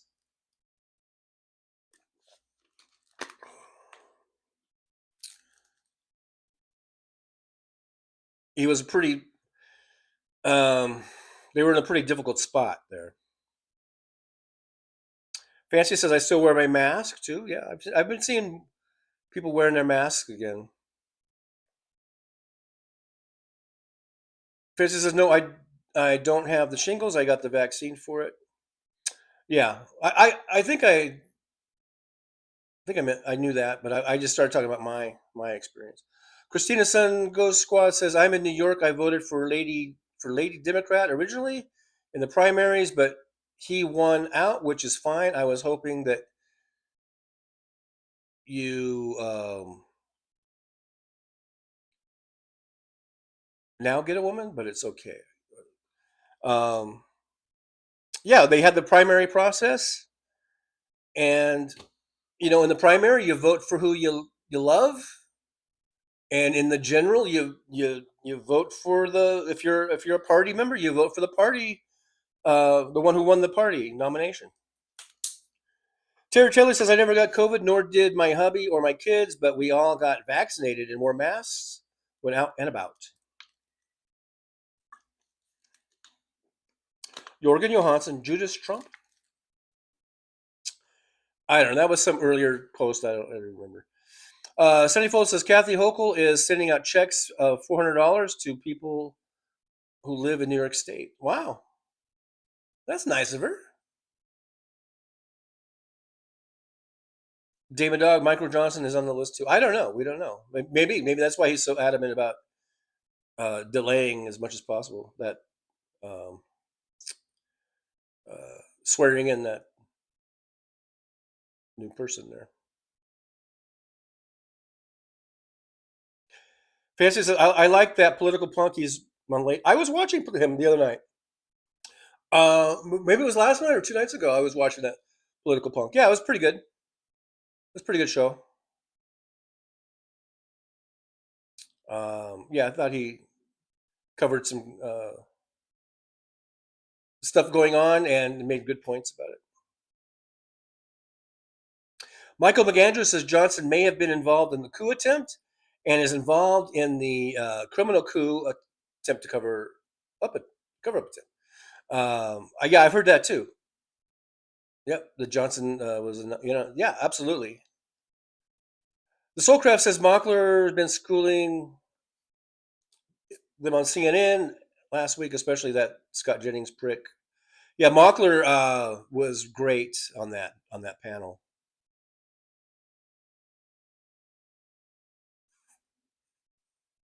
Darkly Yours says Dean Withers is really good. I don't think I've seen Dean Withers, but I'll take your word for it.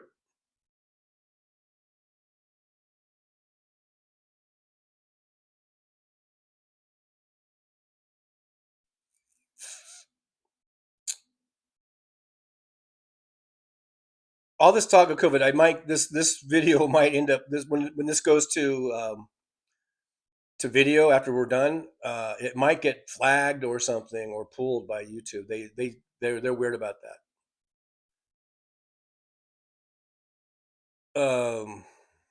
I had one pulled one time when all I did was I think I was in the truck still at the time or something. I don't know, but I was doing a video and then Tom Hartman was playing on the radio, like in the background.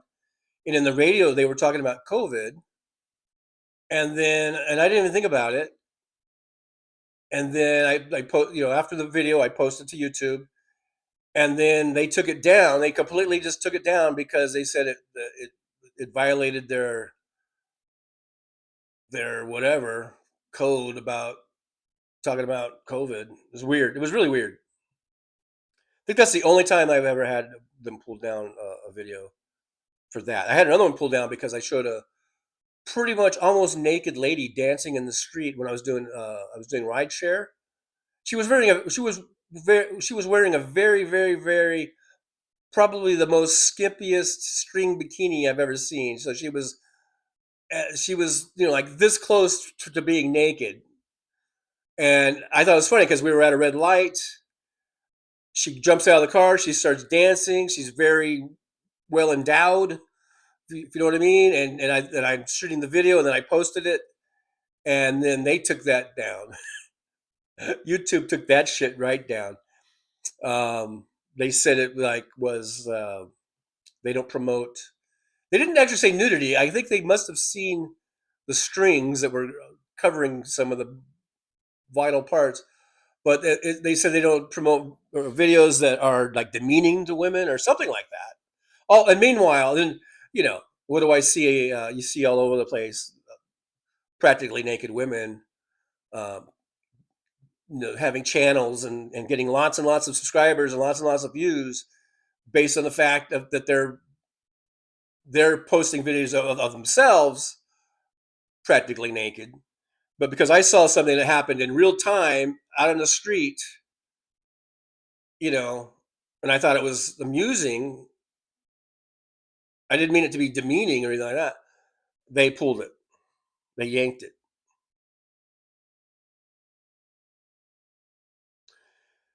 Michael McAndrews, don't take acetaminophenolsteam or whatever. Just trying to make a joke on that word, and I botched it. Take Tylenol or not. Ada Martinez says 2 times when they stopped giving shots in Morocco, the president is a Moroccan Trump, big billionaire Trump supporter.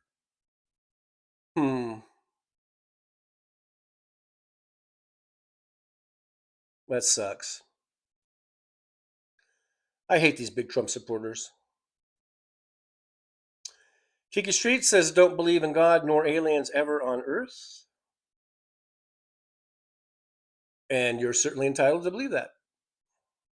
Stephen Sayers, welcome to Driver. Stephen Sayers, yippee! Thank you so much, Stephen Sayers, for becoming a member at the driver level.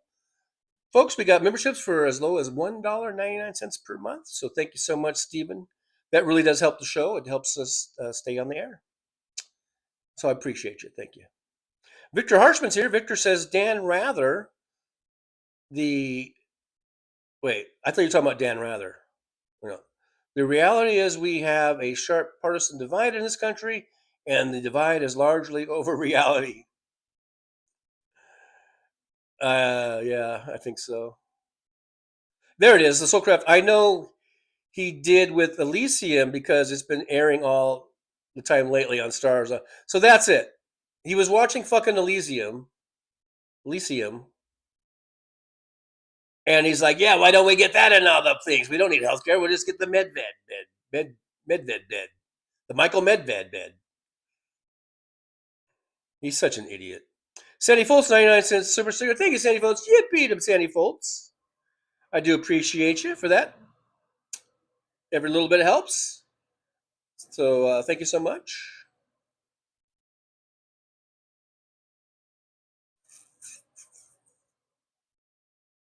I guess Mr. Spock is here, so live long and prosper to Mr. Spock.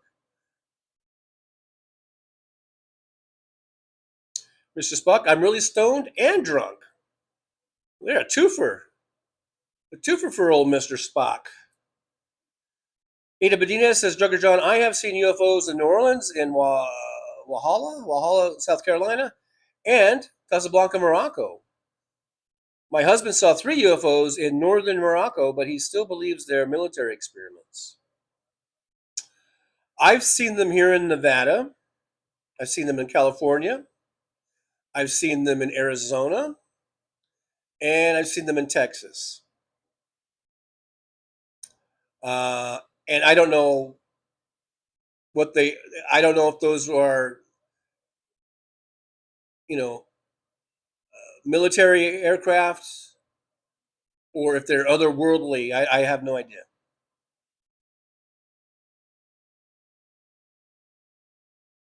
All I know is they were unidentified to me.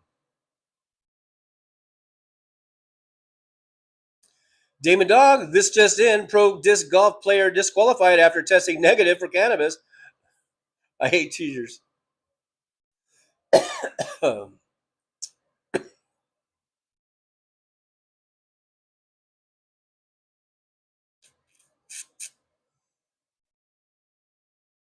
Josh says, I think TJ should day drink for his birthday show. We'll see how I feel.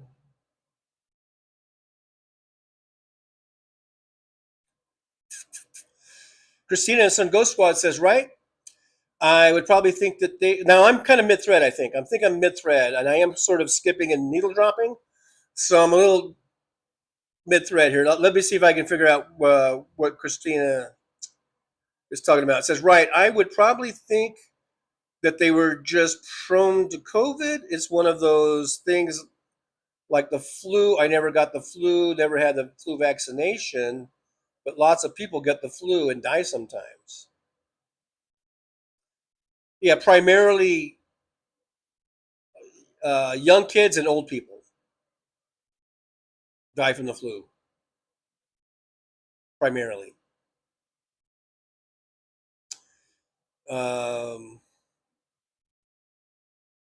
I'm skipping down and needle dropping. Victor Harshman says, my anti-vax brother-in-law got long COVID and almost died from a blood clot in his lung and just got shingles because he wasn't vaxxed for it. Yeah, I had never gotten a vaccination for shingles, never. So that's what happened to me for that. Mr. Spock, I got a metal roof, not shingles. That's funny. But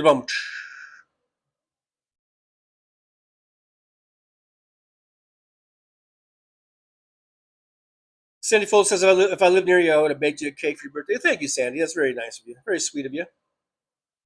You can bake me a little virtual cake. Hey, Scully's here. Scully Pops. Scully. Hey, Scully. Good to see you. If you're still here, I know I'm really behind in the chat. Sometimes people dip in to say hi and leave a like. And, so I don't know if Scully's still here or not. But good to see old Scully in here. You guys, Scully has a really interesting channel too. Just check Scully out. Does a lot of interesting graphics, and then they do lots of reading stories and like Alice in Wonderland and all these kind of stuff. Very, very interesting. So Scully's a good, if you want to take a break, I think from politics, because there's not really much politics over there or any at all.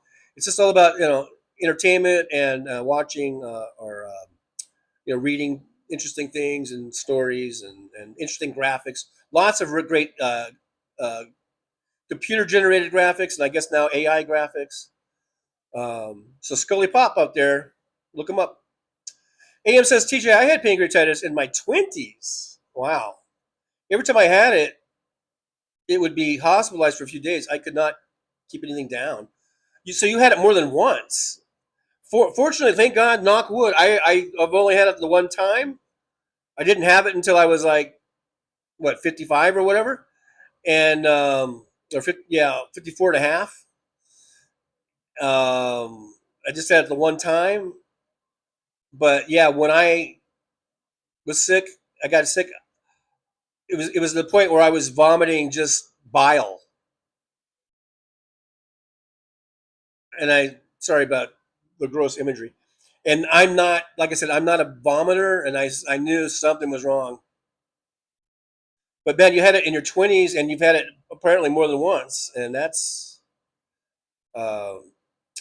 awful, because I know it's an awful sickness.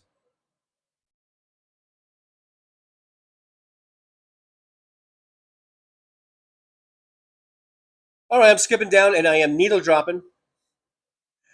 Gina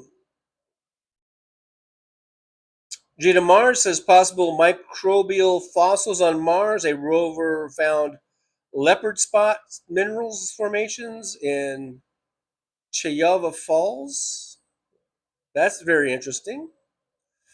Mr. Spock, THX 1138 was a good book. I never read the book, but I did see the movie. That was Star Wars guy, right? Who did that? And Robert Duvall was the star.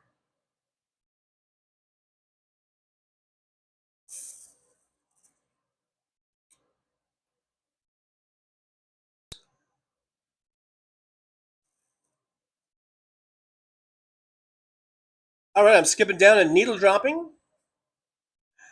in a way. MJ Daniel says this administration would replace RFK Jr. with Theodoric of York, medieval barber. Time for your bleeding, America. Yeah, get your leeches out. Gina Maynard, I keep a mask in my pocket if I end up around some rude coughing plague rat.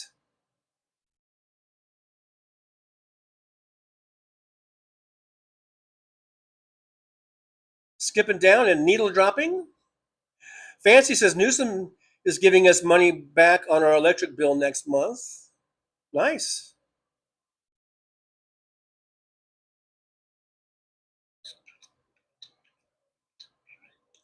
Mr. Spock says Dean Withers is a hack. Is a hack smart, but capitalism motivated. I think there must have been a comma in there.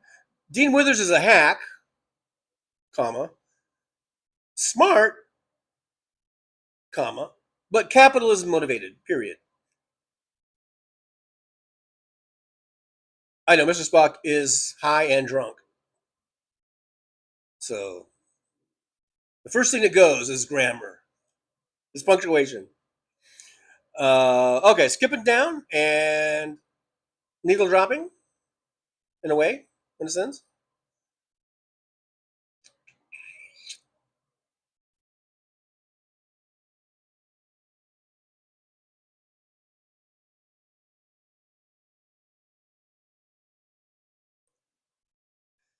Christina and Son Ghost Squad said women's bodies are not demeaning. I'm going to report now all the maggots who talk bad about women to say that's demeaning. Is YouTube going to pull all of that? Let's see. I was just trying to remember what they said. They might not have used the word demeaning. I don't remember exactly how they worded it, but they. I don't remember the exact word they used, but they said that the video was.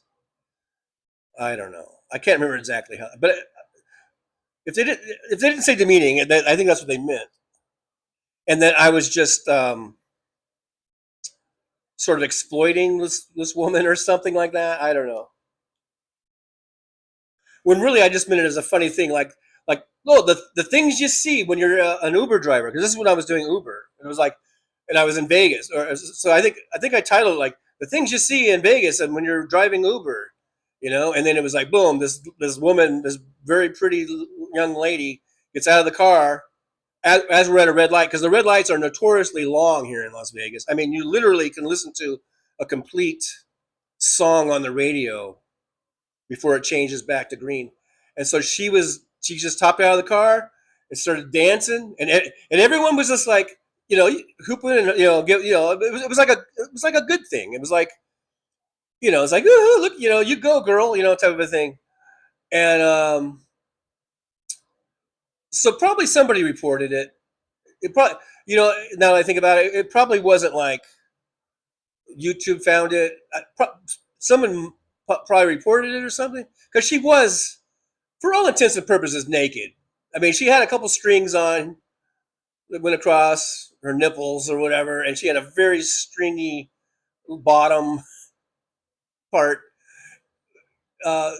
So it was a bit risque, and um, I guess I took a chance by posting it, but I didn't mean it to be exploitive. I meant it to be like, wow, look at this, look at sharing my experience as an Uber driver, like some of the crazy shit that you see.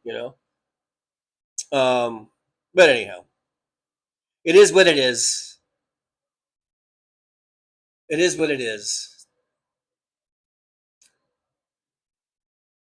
Okay, skipping down and needle dropping. MJ Daniel says, "Sweet Jamaican pipe dreams, golden Acapulco nights, then Morocco and the East fly by morning light." Oh, those were song lyrics by Rush, apparently. Probably, it was probably they were probably motivated by a tour that they were on, and going to all these places. Christina Sun Squad says it was far away, so sorry. I'm very much mid-thread on that, so sorry. That's what happens when I skip and needle drop. I get mid-thread, and I don't know. Things are taken out. It's hard to really comment on them.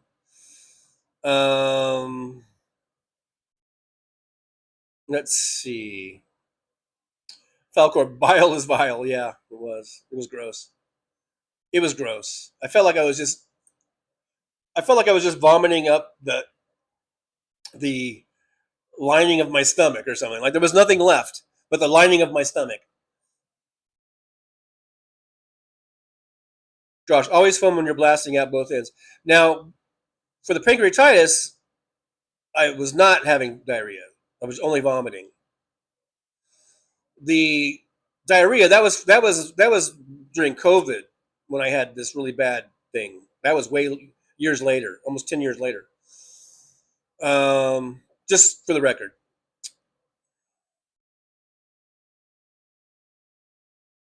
Okay, skipping down.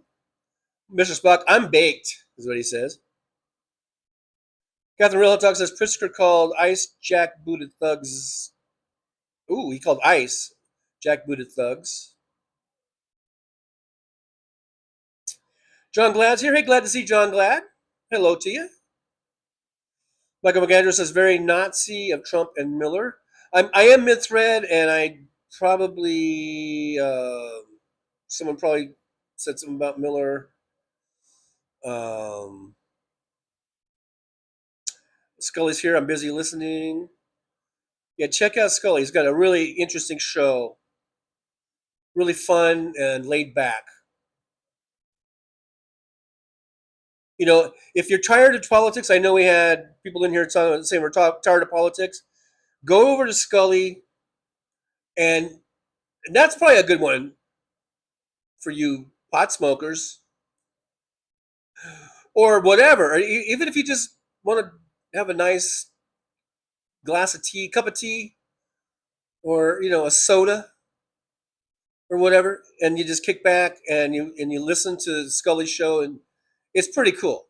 It's pretty cool. It's pretty. If you need a break from politics, go over to Scully and just hang out. It's a great break. It's a great, relaxing, good time. Let's see. Catherine Real Hell Talk says Pritzker pissed but very controlled.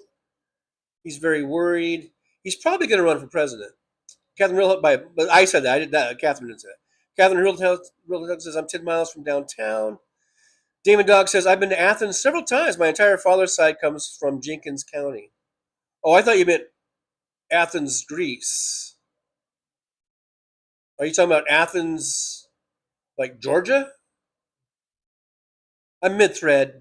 Oh, Gillespie says, you broke the Vegas rule, TJ. What happened to Vegas stays in Vegas? Right, that's probably what happened. I did. I broke the rule. David in Grand Prairie, Texas says, ears on food now that we've stopped talking irregular body. Right. I get you. Catherine Real Talk says, TJ, you missed the start of my notes. Pritzker having press conference about ICE and escalating violence in Chicago because of ICE. Pritzker is upset but controlled. I like JB. Is it JB? I get confused with JD, but like J or is it JP? I'll just call him Pritzker. This is forget with the initials.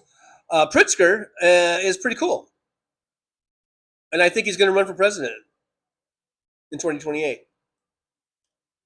Him and Newsom, and well, I think we'll probably see Buttigieg again, and we'll probably see a few other names popping up there. Hal Sparks. We'll see who are the other ones people have been talking about. Is it Wes Moore? Josh Shapiro? I don't know. Who knows? We might even see AOC jump in to the race, who I think would be awesome. But I don't know if America is ready for a woman yet. I hate to say it.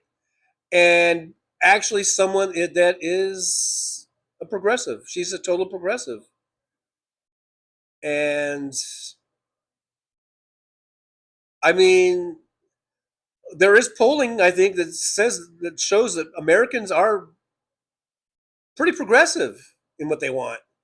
But if you have someone that says they're progressive, they won't vote. They won't vote for them. I don't know. It's weird. There's the link to Scully. Thank you, Jolie, for that. You guys can check out Scully. Very cool show. Probably the coolest show on the internet, on YouTube. Probably the coolest show. You know, there's good shows, there's great shows, there's good political shows. Like Liberal Dan is probably the best political show on the internet. Scully is probably just like the coolest show on the internet. Or when I say internet, I'm talking about YouTube, basically. But you know what I mean. Trucker John says, Ada says, not Trucker John says, yes, Athens, Georgia, the classic city, Clark County. Hey, I'm in Clark County in Nevada, but we don't have an E at the end, I don't think. And Julie says, don't forget P-Dubs. Yeah, we got P-Dubs. There's that link there for P-Dubs. Falcor, House Sparks for president. I would love to see House Sparks run and get on the debate stage and see how he does on the debate stage. I would love to see that. John Glad, House Sparks for press. He says he's going to run. He's been saying it for a while now. He says he's going to run. Christina and Sun Go Squad. I'm voting for House Sparks 2028. See there? Already has a following. Catherine Real Hot Talk. Pritzker billionaire. He's not afraid, but we are.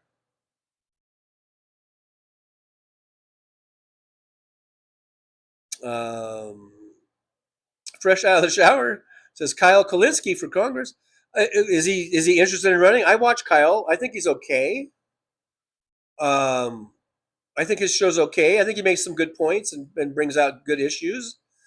Is he interested in running? You can't just make someone run. You know what I mean? David Grandparent, Texas. Just one more thing: stringing bottom girls and foggy bottom boys sting together. Catherine Real Hot Talk says DHS wants military personnel in Illinois. Damn. Well, DHS, which is now I think the most funded government entity, will probably get whatever they want. Fresh out of the shower says, check out the Dusty Smith show, please. He is Mississippi. Dusty Smith. Good old Dusty Smith, Mississippi. Christina Sun Go Squad says, with all this mega bleep going on, we can't have a woman next. They won't go for it, so we have to have a Democratic male run, and then after that male, we can have a female. I'm hoping, within my lifetime, we have a female president. We've come really, really close. So close, so close. Hillary, got 3 million more votes than Trump did. Kamala Harris only had 108 days to run. If she had 109, just think. No, if she had more time, I think she would have won. So we're very, very close. It's not like the entire country, doesn't want a woman president. It's just that certain percentage. It's just enough to keep women out of the White House.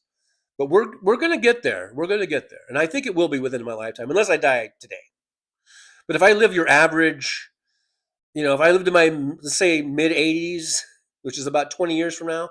So if I live another 20 years, I think we'll see. I think we will see a woman president, and I think AOC has a good shot at being that woman president. It's because she's so young. She might not run until the 2030s or the 2040s. So I'll be on my deathbed.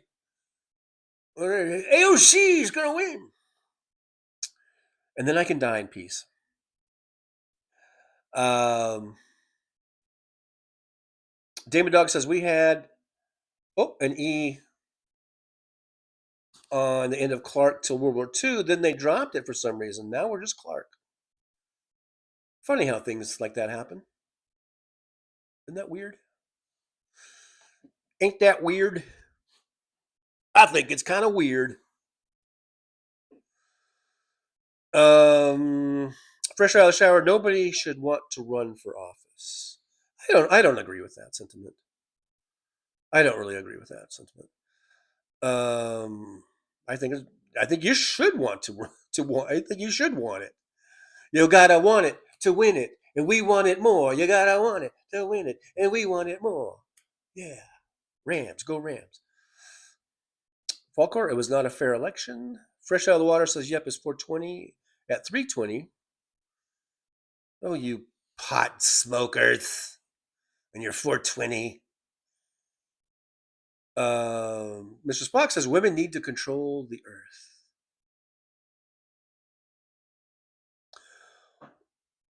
I think it would be nice to have, I think women make up like 50% of the population. Why don't we have 50% leadership there or whatever? You know what I mean? Victor Harshman says 43% of Americans did not vote in the last presidential election.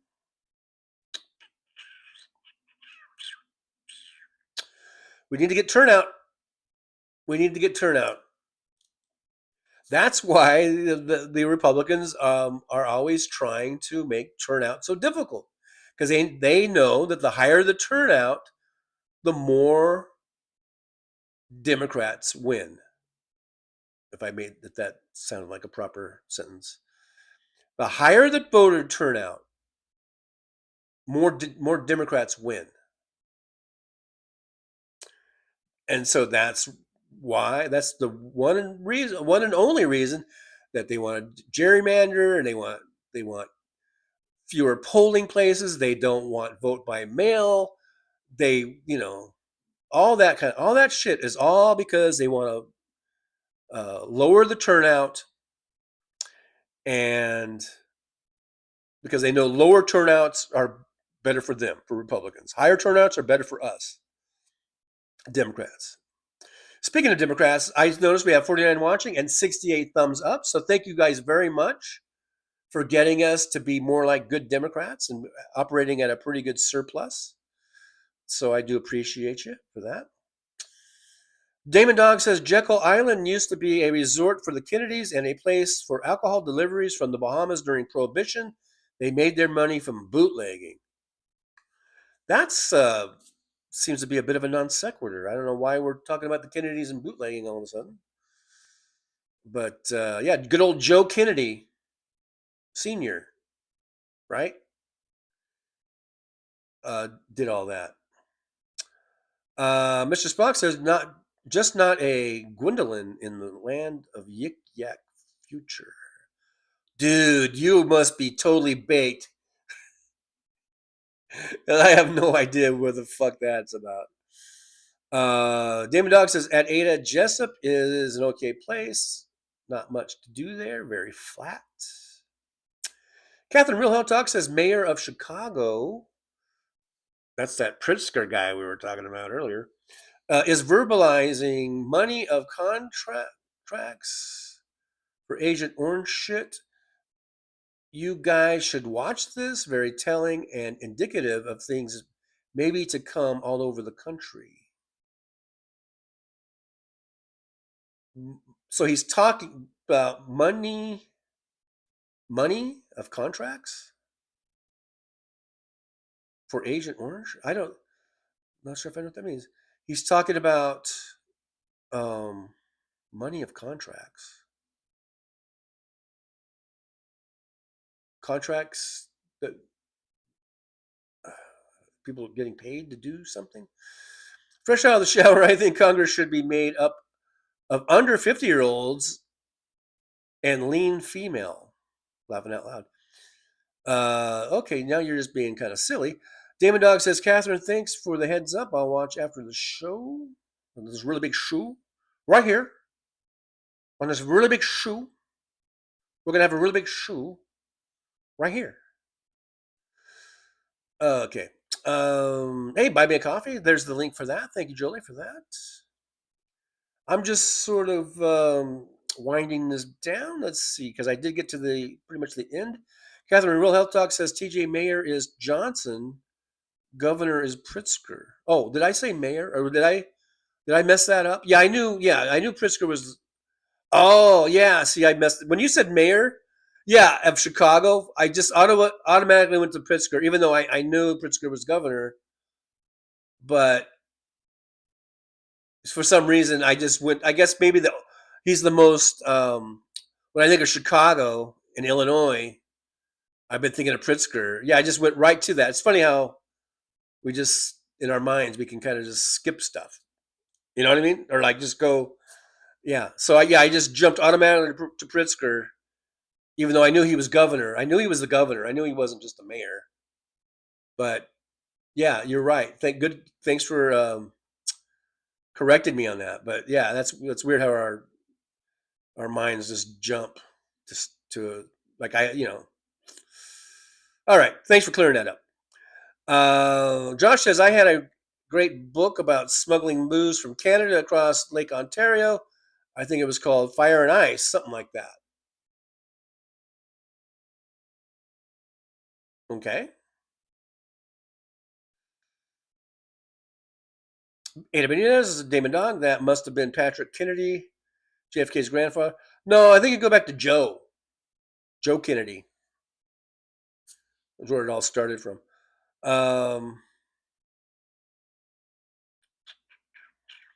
Catherine Real Hot Talk, Chicago is the Democratic machine. The rest of Illinois is mostly Republican. Yeah, because the rest of Illinois is pretty much rural.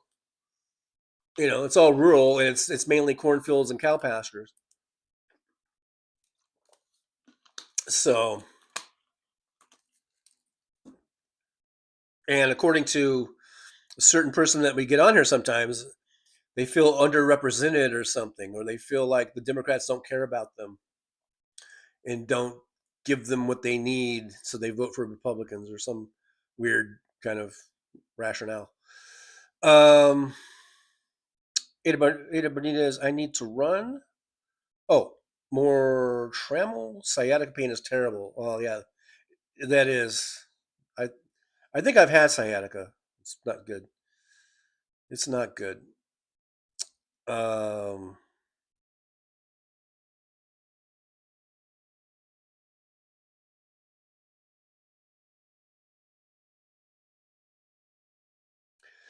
Darkly Yours says Indiana is the same way. India is blue, and the rest is red mostly.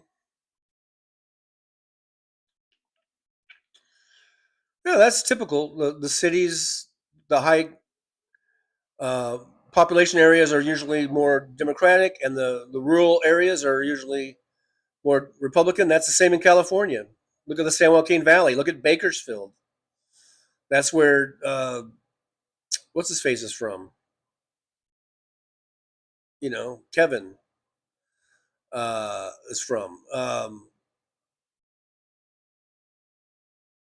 You know, people think, oh, California is just a blue state, so it's all blue. But that's not true. There's lots of red areas in California.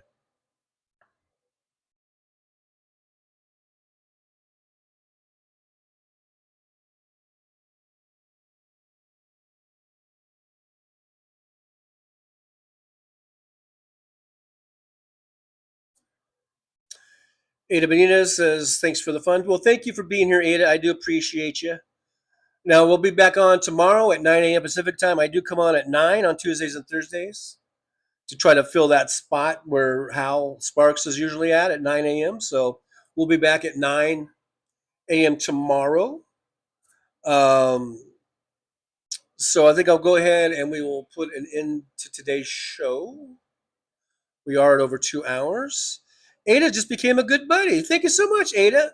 Yippee to Ada. I do appreciate you. We got another member. Memberships are a great way to support the show. We went 0 for 5 on the Super Chat goal today, but we got, I think, 3 new members. So that's pretty awesome. And we are at over 4,100 subscribers. We're just rolling along with the subscribers. I appreciate that. We'll be at 5,000 before you know it. Who knows? Maybe by Christmas I'll be at 5,000. That'd be a good Christmas present to me. Karen Ames says, look at Victorville area and the Inland Empire. Yeah, I grew up in Victorville. I grew up in Apple Valley. We moved back and forth a lot between Apple Valley and Victorville. So yeah, I grew up in the Victor Valley and lived there until I was in my late 20s. And then I moved to the Antelope Valley, which was really no different other than it was 60 miles to the west. And I lived there for another 30 years. And then I came here to Vegas, which is the same desert. That's all Mojave Desert. That's how big the Mojave Desert is. All those areas that I lived in are all the Mojave Desert. But yeah, it's very right wing leaning or whatever. All those whole areas.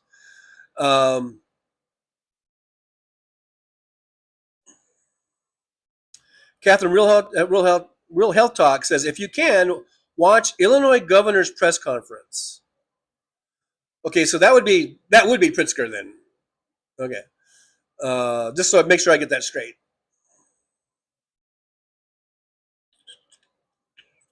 But Karen Ames says, Republicans, I grew up in the area, but somehow I became a Democrat. I've been a lifelong Democrat. I don't know how I did it. Actually, I've been a lifelong since day one. I've been even when I was 10, 11, 12 years old, and I was watching Nixon, and I was watching the Watergate hearings, and I was watching Vietnam.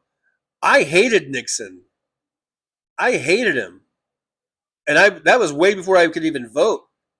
So I considered myself a Democrat even then. And then when I was 18 and I registered to vote, I registered as a Democrat, and I voted for Jimmy Carter proudly and loudly. And somehow I didn't become a Republican. I don't know how, but for the grace of God, I guess, or whatever, I somehow became a Democrat. Surrounded by Republicans everywhere.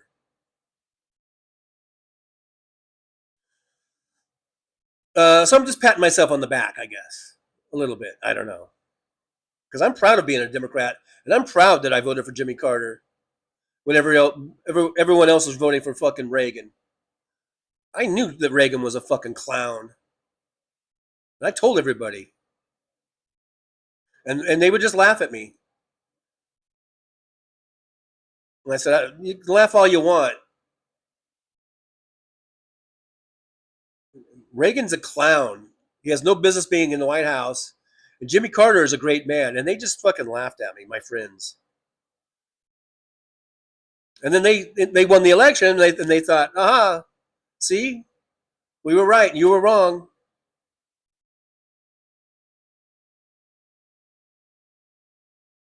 But I was like, well, we'll see. You'll see. Karen Ames, Antelope Valley is where I graduated. Karen Ames, we are desert rats. Yep, that's right. We are desert rats. Karen Ames says, my husband and I became Democrats during Obama. We were raised Republicans. Wow. Wow. Well, congratulations on making the change, because some people, they never will, because they, I don't know, too ashamed to change. They can't admit that they're wrong. maybe some people. So congratulations that you guys did that. You know, you you were raised Republicans and you became Democrats. Congratulations. I applaud you for that. Because a lot of people, they won't do it no matter what, no matter how wrong they see that Reagan was or W or now Trump. They just can't admit it, and they won't admit it. You know. Josh says, when I was a little kid, I thought Reagan was cool because he liked jelly beans, and that's fine for a little kid. It's fine for a little kid. The sad part is when people become adults and they still think like little kids. Damon Dog, I grew up in a very red area, but my stepdad was very pro-union. And Damon Dog is apocalyptic or something like that. What did you say you were? I always forget that word. And I never have looked it up. Anyhow, Michelle says my whole family was Democrats, but did you grow up in the Victor Valley? I'm just kidding, Michelle. So you grew up in a good home, I take it. Karen Ames says, then I had a lot of fights with my mom over politics. Yeah, I hear you. I hear you. I know. I've had the same thing going on with my brother and sister to the point where we didn't talk for 10 years. I just finally spoke with my sister at my daughter's wedding. And I instantly just, all that shit melted away. All of our, for me, and I think for her too, and where we just didn't want to talk politics. We just wanted to be in each other's lives again, me and my sister. So, and I need to call her. I haven't called her since the wedding. I need to do that. You know, I'm a procrastinator, by the way, guys. I am a big procrastinator. And I need to not procrastinate on this. So I need to call my sister. Because I think we're on talking terms now. Because we talked a lot during the wedding. At the wedding. But yeah, I know this especially this MAGA thing has just tore up so many families, more so than any other time, more so than during Reagan, more so than during W. I think during those times we could fight about it and argue about it and still, walk away as being family members and being friends. But there's something about MAGA that has gotten so divisive, but so divisive that it's just people just shut down and said, "Okay, I'm not talking to you." Um, it's been the worst ever. Trump has been the worst on so many counts, so many fronts.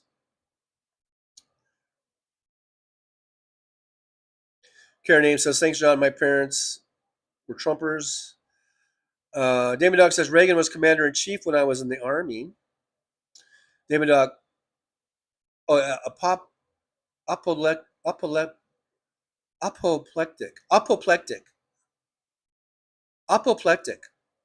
going to look that up right now. I'm going to look up apoplectic. I feel like I need to educate myself right now, right here, in front of everybody. Okay? I'm going to educate myself. A-P-O-P, wait. Oh, there it is right there. Look, what does apoplectic mean? Apoplectic. Adjective, informal. Overcome with anger, extremely indignant. Wow, is that what you were, Damon Dog? You were overcome with anger and extremely indignant? I didn't think that's what that meant. Let's see. It says it's Greek. Oh, and you have Greek. Oh, no, you don't have Greek. I thought you were talking about Greek earlier, Greece, but you weren't. It says early 17th century from French, apoplectique, apoplectique, or late Latin, apoplecticus, from Greek, apoplecticos, from apopolisian, disabled by stroke. What? People also ask, what does apoplectic mean? Apoplectic mean extremely and obviously angry. He was, here's the example, he was apoplectic with rage slash fury. I had no idea it was this deep with you, Damon Dog. I didn't think that you were full of rage and fury. Synonyms: angry, emotional, be beside yourself.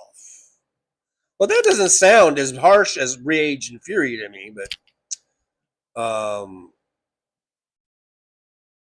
apoplectic. Wow.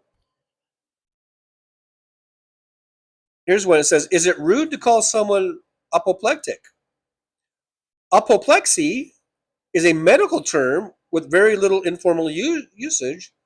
Apoplectic is the way to use it informally, which is indeed common.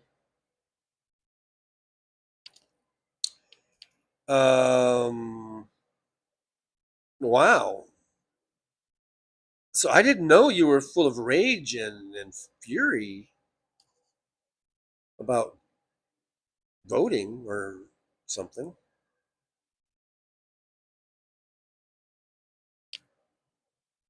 I guess there's a medical thing, a medical meaning having to do with stroke, affected with, susceptible to, or showing symptoms of apoplexy or stroke. So there's a medical meaning to it. And then there is the more emotional side of it, of being enraged.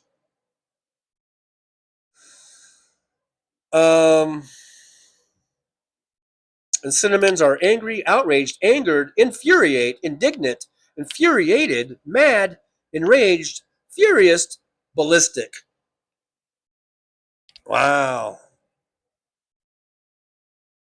Examples: Giuliani was apoplectic when the gangster fought off murder and racketeering charges and sauntered out of the courtroom in March 1987 after a sensational acquittal to bask in the TV lights. That was written by Gail Sheehy of Vanity Fair in June of 2000. So Giuliani was apoplectic. He was apoplectic. Wow. Yowza. I've learned something. I really learned something today. Wow. Karen Ames says, my mom told me my husband brainwashed me.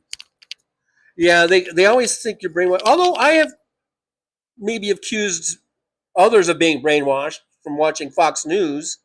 So I guess it goes both ways, but I don't feel that I'm brainwashed. I just feel that I'm logical. And I don't believe the bullshit that comes out of like Fox News or Rush Limbaugh and all that shit. And today, things like Charlie Kirk was saying, I don't buy into his arguments that black people are inferior. That it's like he presented it like it's a scientific fact that black people are intellectually inferior to white people. That was one of Charlie Kirk's messages. And because I don't believe that, I don't believe that's brainwashed. I'm not brainwashed. I'm just not that stupid to believe that. MJ Daniel says, I voted for Reagan once, the year I turned 18, did not follow politics, and Walla Walla is still Republican, though I am sure many regret that today.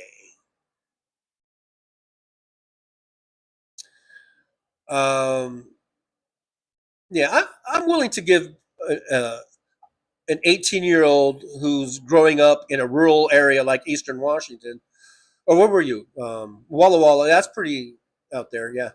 The important thing is that I think, learned, and and you changed. You didn't fall into the trap of not changing because you were afraid to admit that you were wrong or whatever, you know. Christina Sun Ghost Squad says my mother worked for the union and was a big Democrat when I joined the union and became a big Democrat. Paul Sharkey Mannion's here from across the pond. Hello, Paul Sharkey. Good to see you. Says hello there, TJ. So apparently, now I'm reading what Paul says. Paul says so. Apparently, we have a peace deal in Gaza. It's not going to happen. Well, I have not heard anything. If you guys have breaking news, let me know. Let me know. Do we have breaking news? Gee, what did it take? You know, I heard reports. You know how they're saying like 50,000 people killed in Gaza or 60,000 people. I've heard some people say no, it's like 200,000. That Israel has killed 200,000 people. I don't know if we're ever going to get a true number or what, but it's way too many. It's like way more than there were even Hamas soldiers, you know. I see that Michael McAndrews came in there with a $10 super chat. Thank you so much. Yippee, Michael McAndrews. Thank you so much for helping to support the show and keep us going here. I do appreciate you. Damon says, sounding out apoplectic. I'm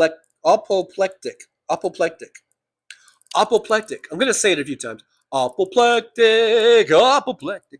MJ Daniel says it means pissed off. Just to put it in simple layman's terms, if you're apoplectic, that means you're pissed off. And in some, you can only say pissed off so many times, and you want to use some other words. So why not say apoplectic? You know, it's good to mix up our vocabulary, mix it up a little bit, expand our vocabularies. Instead of being like Trump and always going, yeah, the likes of which you've never seen, or whatever. You know, he just always has a fallback. Damon Dog says, only as a voter, I'm an apoplectic voter. But what are you apoplectic at? I mean, I'm apoplectic about the unfair treatment, the unfair playing field, the uneven playing field, I think, of how the media will hype Trump and ignore, let's say, back when Biden was president, or will ignore how really all the good things that were happening under Biden, and they barely would talk about it. And all he would do was just hype or platform Trump and his agenda and everything else. I get a little apoplectic about that. Apoplectic. But as far as voting, I very happily go and vote. So I don't know.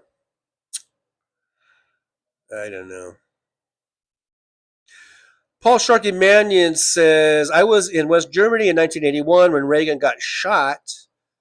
We all thought his life, we all thought this was World War III. We were watching Coronation Street at the time. I remember when Reagan got shot, and I just thought it was crazy.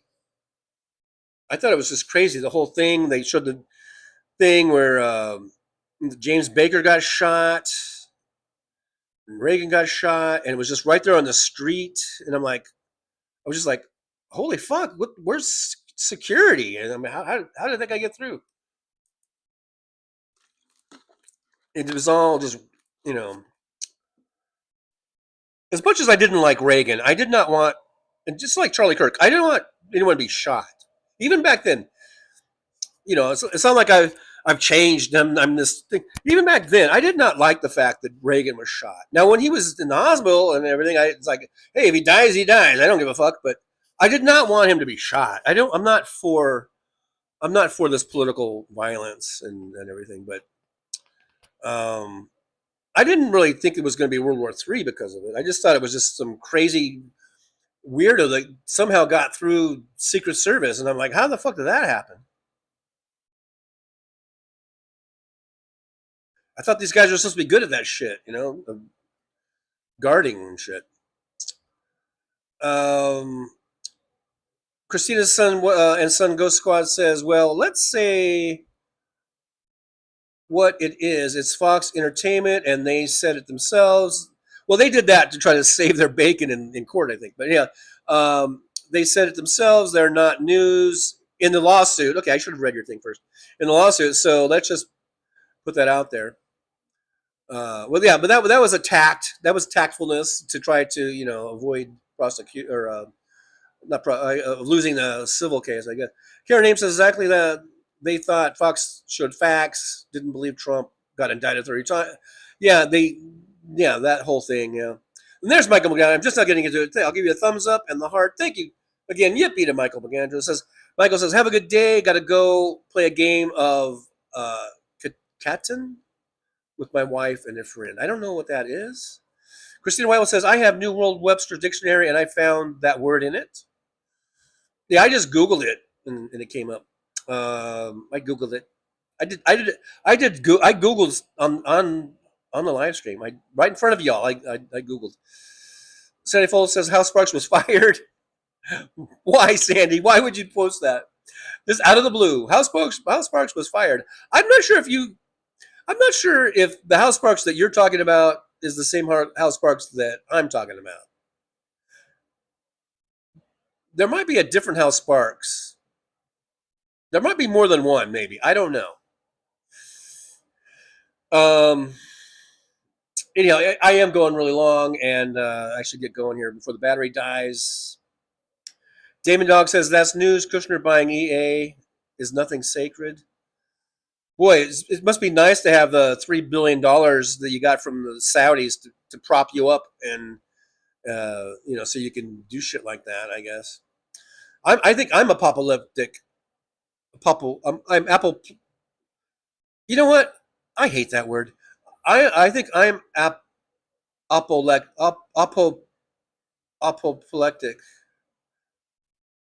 Why can't I say it? It's weird. It's a weird word. Let's just not say it anymore. Josh says, I'm apoplectic about the apocalyptic hypocrisy, RFK Jr. Squirrel says, not sure what you're meaning about sacred, but I'm a gamer and it possibly causes issues with an MMO I played for 20 years. I might be mid-thread or something. I don't know what's going on with the gaming thing. And I didn't say anything about the gaming thing. I didn't say anything bad about the gaming thing. Christina's son's Ghost Squad says, yes, I'm going to get out of here too. I must shower and have a doctor's appointment. All right, Christina, you have a good one. Have a good doctor's appointment. And we'll see you at the 21st Century Suffragettes tomorrow. And we'll be in contact. Pencil me in. I would love to do your show. MJ Dennis has got fired for opening the pod bay doors. Oh, for Hal. Yeah, that was Hal. Was it Hal 9000 or something? And all that kind of thing. All right, guys, everyone's leaving. I don't know, is some other show on, or am I just getting extremely boring? I don't know. But that's it for today. I got to go. Thanks for hanging out with me. Terrence Buns, Apoplectic Now movie in the making. Yeah. Christina says you're penciled in, and okay, thank you so much, Christina. And I'll figure out how to get in there and how to do that. I guess we've covered. I think we covered a lot of stuff. We covered, politics. We covered pancreatitis, and we covered various other diseases.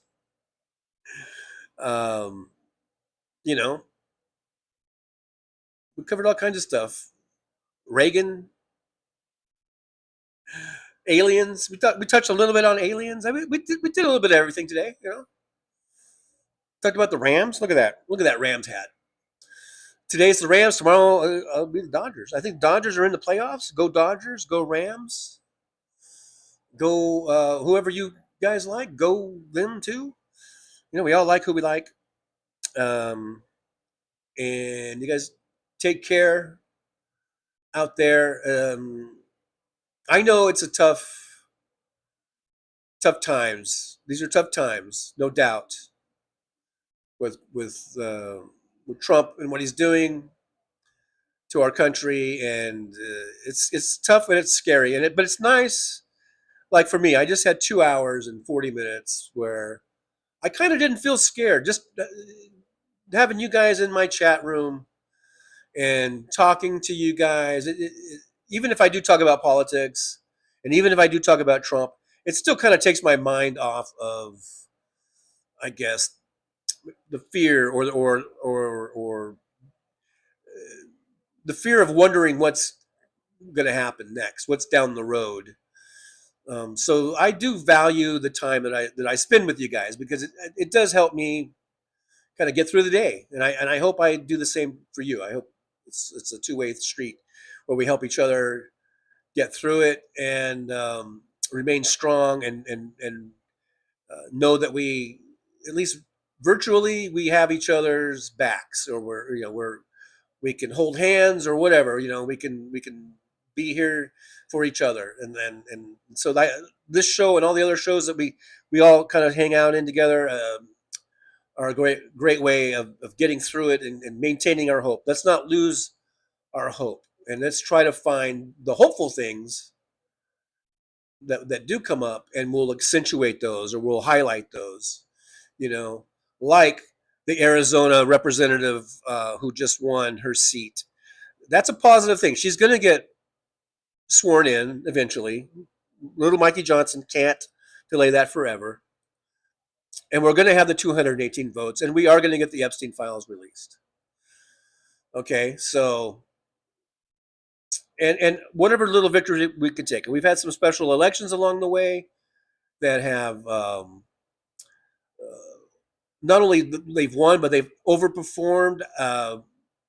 So those are little things we can take, little things that we take and we just grab onto, and that's what's going to help us get through we've got a year to as Chris Doug said, the congressional midterm elections.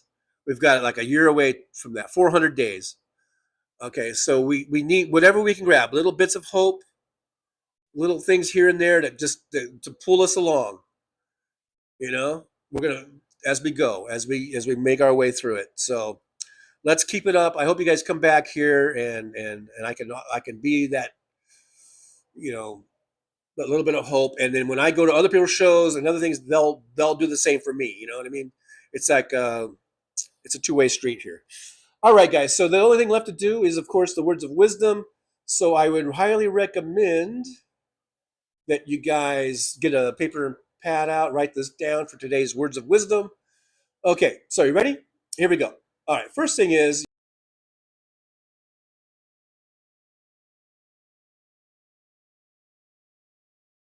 well, it's time to say goodbye. The show has come to an end. But don't be sad, no, don't you cry. We're all gonna come back and meet again. We'll have some fun times, hopefully nothing too bad. We might talk about war crimes. Might talk about Baghdad. I doubt we'll talk about door chimes. But if we did, I'd be only too glad. So hasta la vista, baby. The show is over, but could I ask you maybe to take a shower? No I couldn't think of anything to rhyme with over. Now my whole rhyming scheme is all screwed up. Oh shit, I should have stuck to truck driving, who I tried to kid. At least when I was out there driving, I could handle a skid. But doing this live stream, baby, has been a real kid. So I hope to see y'all again right here on the Trucker John live stream. We're gonna do it again and again, right here in the Trucker John live stream. Yeah, the Trucker John live stream. We're gonna come back and do it all again. No, this ain't no dream. This is where we win, right here on the Trucker John live stream. No, it's time to say goodbye. The show is coming in. But don't be sad, no, don't you cry. We're all gonna come back and meet again. Rolling down the highway in my rusty old rig. I'm a retired trucker, but my spirit's still big. Living in Vegas, where the lights never sleep. Broadcasting my thoughts for the world to keep. From politics to pop culture, I've got it all. Sharing my views, no matter how big or small. Talking about food, the movies and bugs, shining a light on all the social issues. No shrugs, I've driven through the desert, seen the city so bright. But now I'm living in a different kind of fight. From my apartment in Las Vegas, I hold the key, exploring the world through my live stream for free.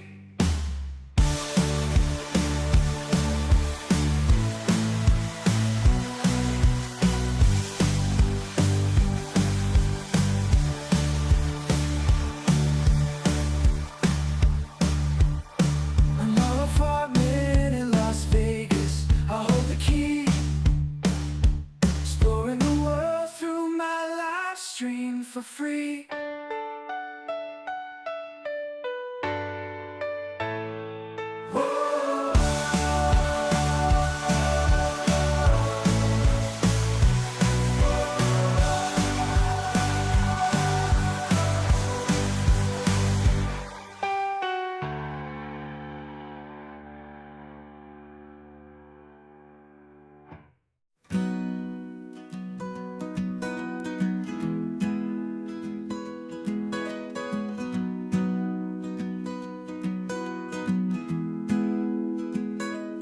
So you want to take a trip down Paradise Road, but it ain't that pretty, it ain't paved with gold. Everybody's got the dirty little secrets, everybody's got some things unknown. But if you ain't real careful, baby, it'll cut you down to the bone.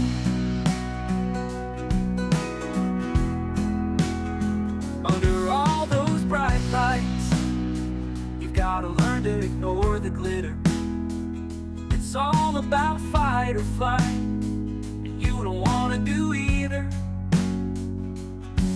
So go on down to Paradise Road, it'll make you wish that you were young. But all it'll do is make you feel old and regret trading in your love for lust. It's all just a big charade, it's all just one big game, and it ain't about love. It's all about the thrills, it's about staying in the hunt, it's about going in for the kill. So head on down to Paradise Road, that's where your friends are now.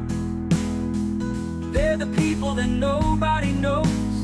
So go ahead and make your big show. So live it up on Paradise Road.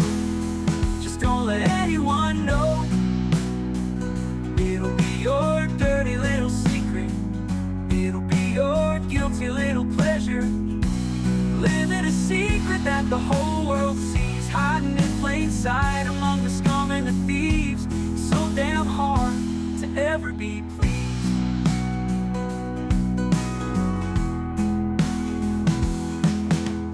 Everyone wants to live the good life. Everybody wants a piece of paradise. But where would you run? Where would you hide? What would you do to buy a little more time? Grandiose dreams of happily ever after are really just another day's end. And when the sun goes down, you just lay there wondering, can you really do it all again? You're praying for one last shot. You're hoping for one last big win.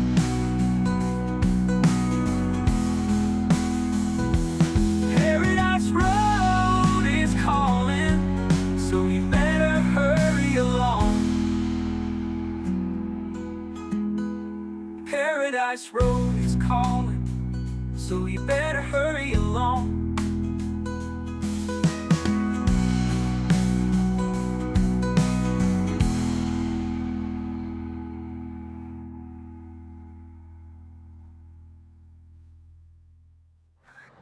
Show's over. I'm out of here, folks.